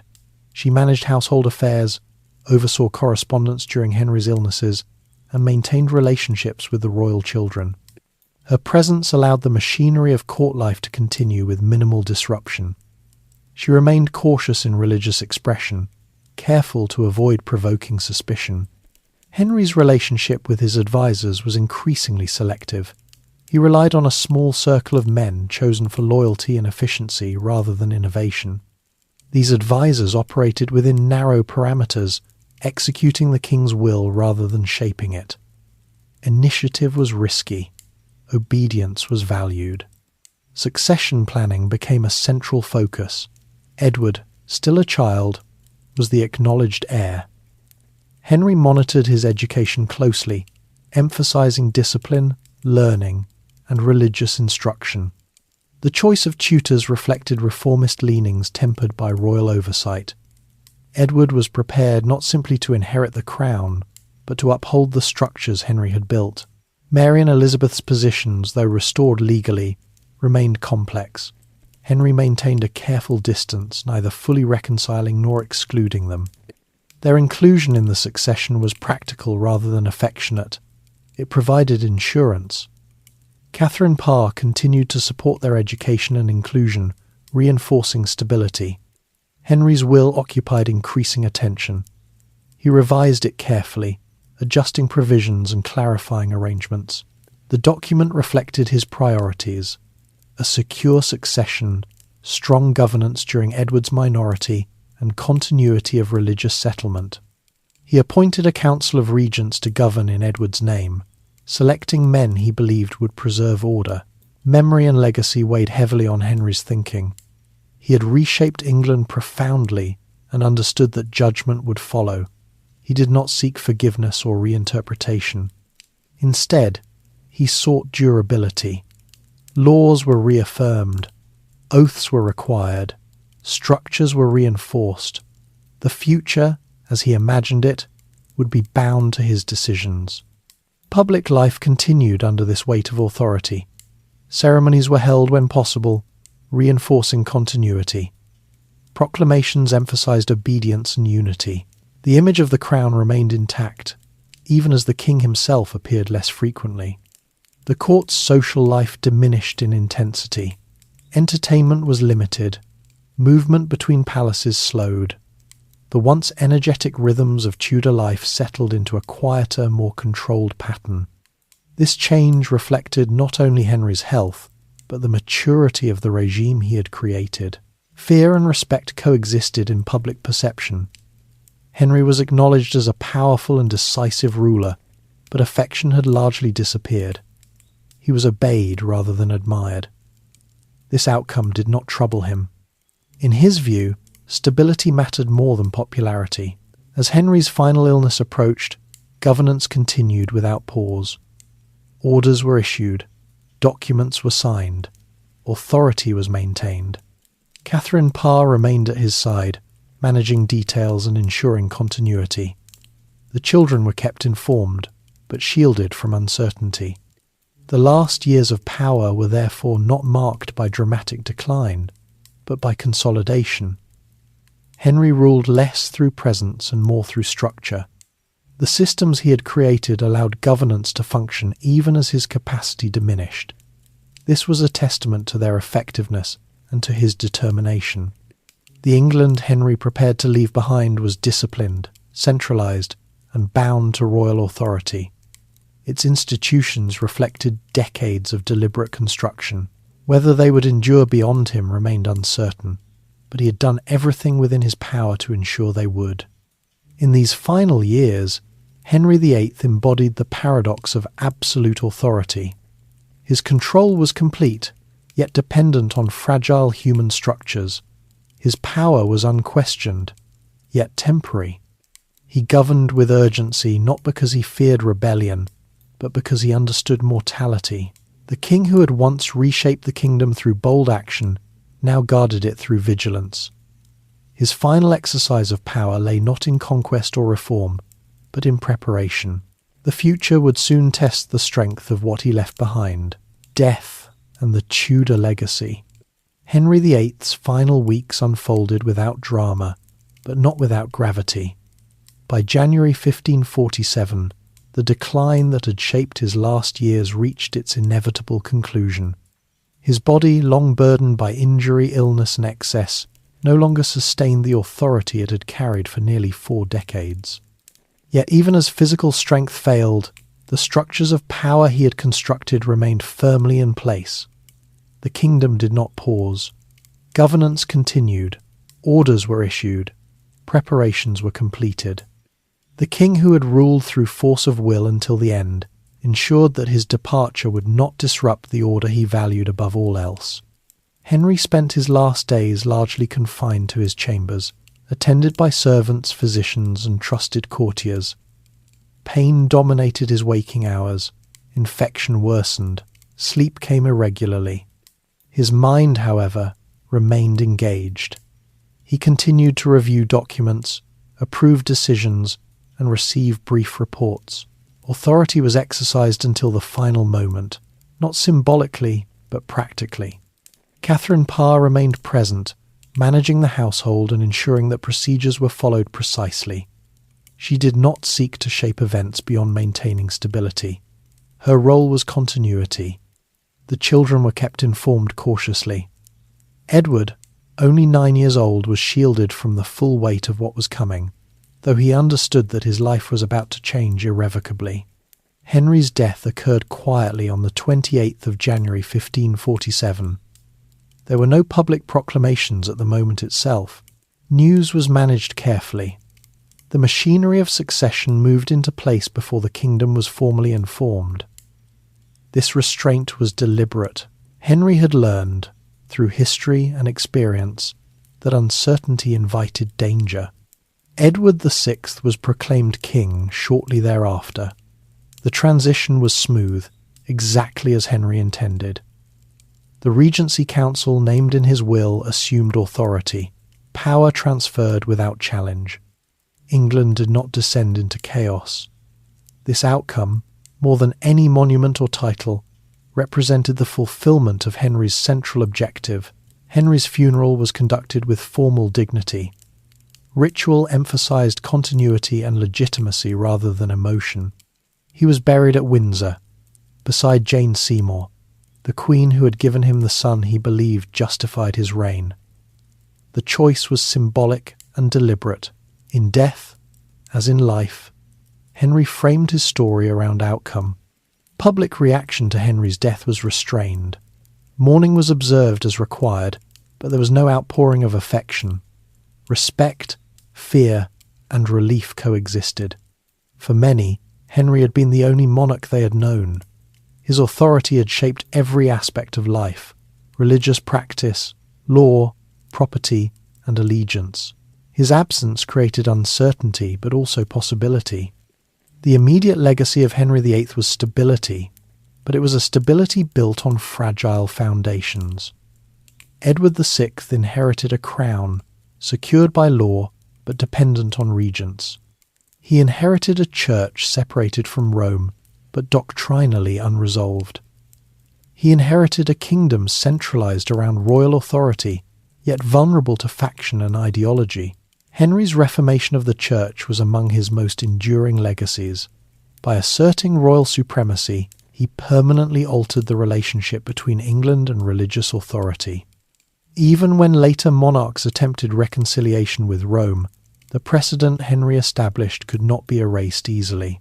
The English Church, reshaped by statute and obedience, became a defining feature of national identity. The dissolution of the monasteries left an equally deep imprint. Land redistribution transformed social structure, empowering the gentry and binding them to the crown. Cultural loss accompanied this change, but the economic and political consequences endured.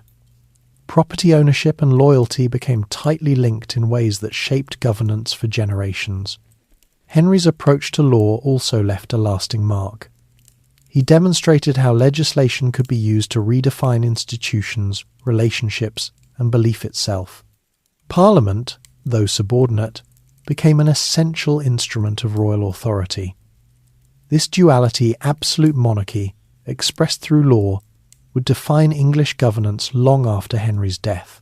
His treatment of marriage and succession reshaped expectations of kingship. The execution of queens, the invalidation of marriages, and the legal manipulation of legitimacy established a precedent that personal life was subject to political necessity. The crown was no longer bound by tradition alone. It was governed by outcome. Henry's children would inherit not only his throne but his contradictions. Edward VI would push reform further than Henry ever intended. Mary I would attempt restoration, undoing much of her father's religious settlement. Elizabeth I would forge a compromise that balanced authority, belief, and national identity. Each, in different ways, ruled within the framework Henry created. Mary's reign demonstrated how deeply Henry's actions had divided the realm. Her efforts to restore Catholicism encountered resistance rooted not only in belief, but in property and law. The monasteries could not be rebuilt. Royal supremacy could not be fully reversed. Henry's break with Rome had gone too far to be undone cleanly. Elizabeth's reign revealed the durability of Henry's legacy most clearly. She inherited a kingdom accustomed to centralized authority and legal reform. Her ability to rule effectively rested on institutions shaped by her father's reign.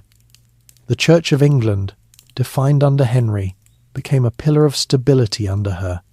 Henry VIII's reputation would evolve over time. To some, he was a tyrant, violent, impulsive, and destructive. To others, he was a builder, decisive, effective, and transformative. Both views contain truth. His reign was marked by cruelty and innovation, fear and order, personal failure and structural success. What Henry achieved was not harmony, but control. He did not resolve religious conflict, but he contained it. He did not create peace, but he enforced stability. His solutions were often harsh, but they were effective in the short term. Whether they served the long-term good of the realm remains debated. The England Henry left behind was unmistakably different from the one he inherited. It was more centralized, more legally defined, and more nationally distinct. Authority no longer flowed outward to Rome or inward to local magnates alone. It rested with the crown, enforced through law and loyalty. Henry himself did not reflect publicly on his life. He did not write memoirs or issue confessions. His final act was preparation rather than explanation. He trusted that history would judge him by outcomes rather than intention. For those who lived under his rule, Henry was not an abstract figure. He was present in law courts, churches, taxes, and land ownership. His decisions shaped daily life in ways both obvious and subtle. His death marked the end of an era defined by personal authority, exercised at unprecedented scale. As England moved forward under a child king, the absence of Henry's will created space for interpretation. Advisors, clergy, and nobles would attempt to shape the future using the tools he left behind. The stability he sought would be tested repeatedly. Yet the fact that England survived the transition at all speaks to the effectiveness of his preparations. There was no immediate collapse. No civil war followed. The system held. Henry VIII's legacy, therefore, is not found in sentiment, but in structure. He reshaped institutions to reflect his understanding of authority and responsibility. Those institutions endured beyond him, adapted by successors, challenged by circumstance, but never erased. In the quiet after his death, England did not return to what it had been. It moved forward, carrying the imprint of his reign in every aspect of governance and belief. The consequences of his decisions continued to unfold long after his voice was silent. The story of Henry VIII is not one of redemption or tragedy alone. It is the story of a king who believed that order justified force, that law could shape reality, and that authority required decisive action. Whether those beliefs served England well remains part of ongoing history. As the Tudor dynasty continued through his children, the shadow of Henry's reign remained present, sometimes protective, sometimes burdensome, always unavoidable. He had altered the course of the kingdom irreversibly. And so the reign of Henry VIII came to its end not with collapse, but with transition. The structures stood, the crown passed on, the future opened under conditions he had defined. The night settles gently over this long and complicated life. The noise of court and conflict fades. What remains is the steady hum of continuity laws in force, institutions intact, a kingdom moving forward under the weight of its past.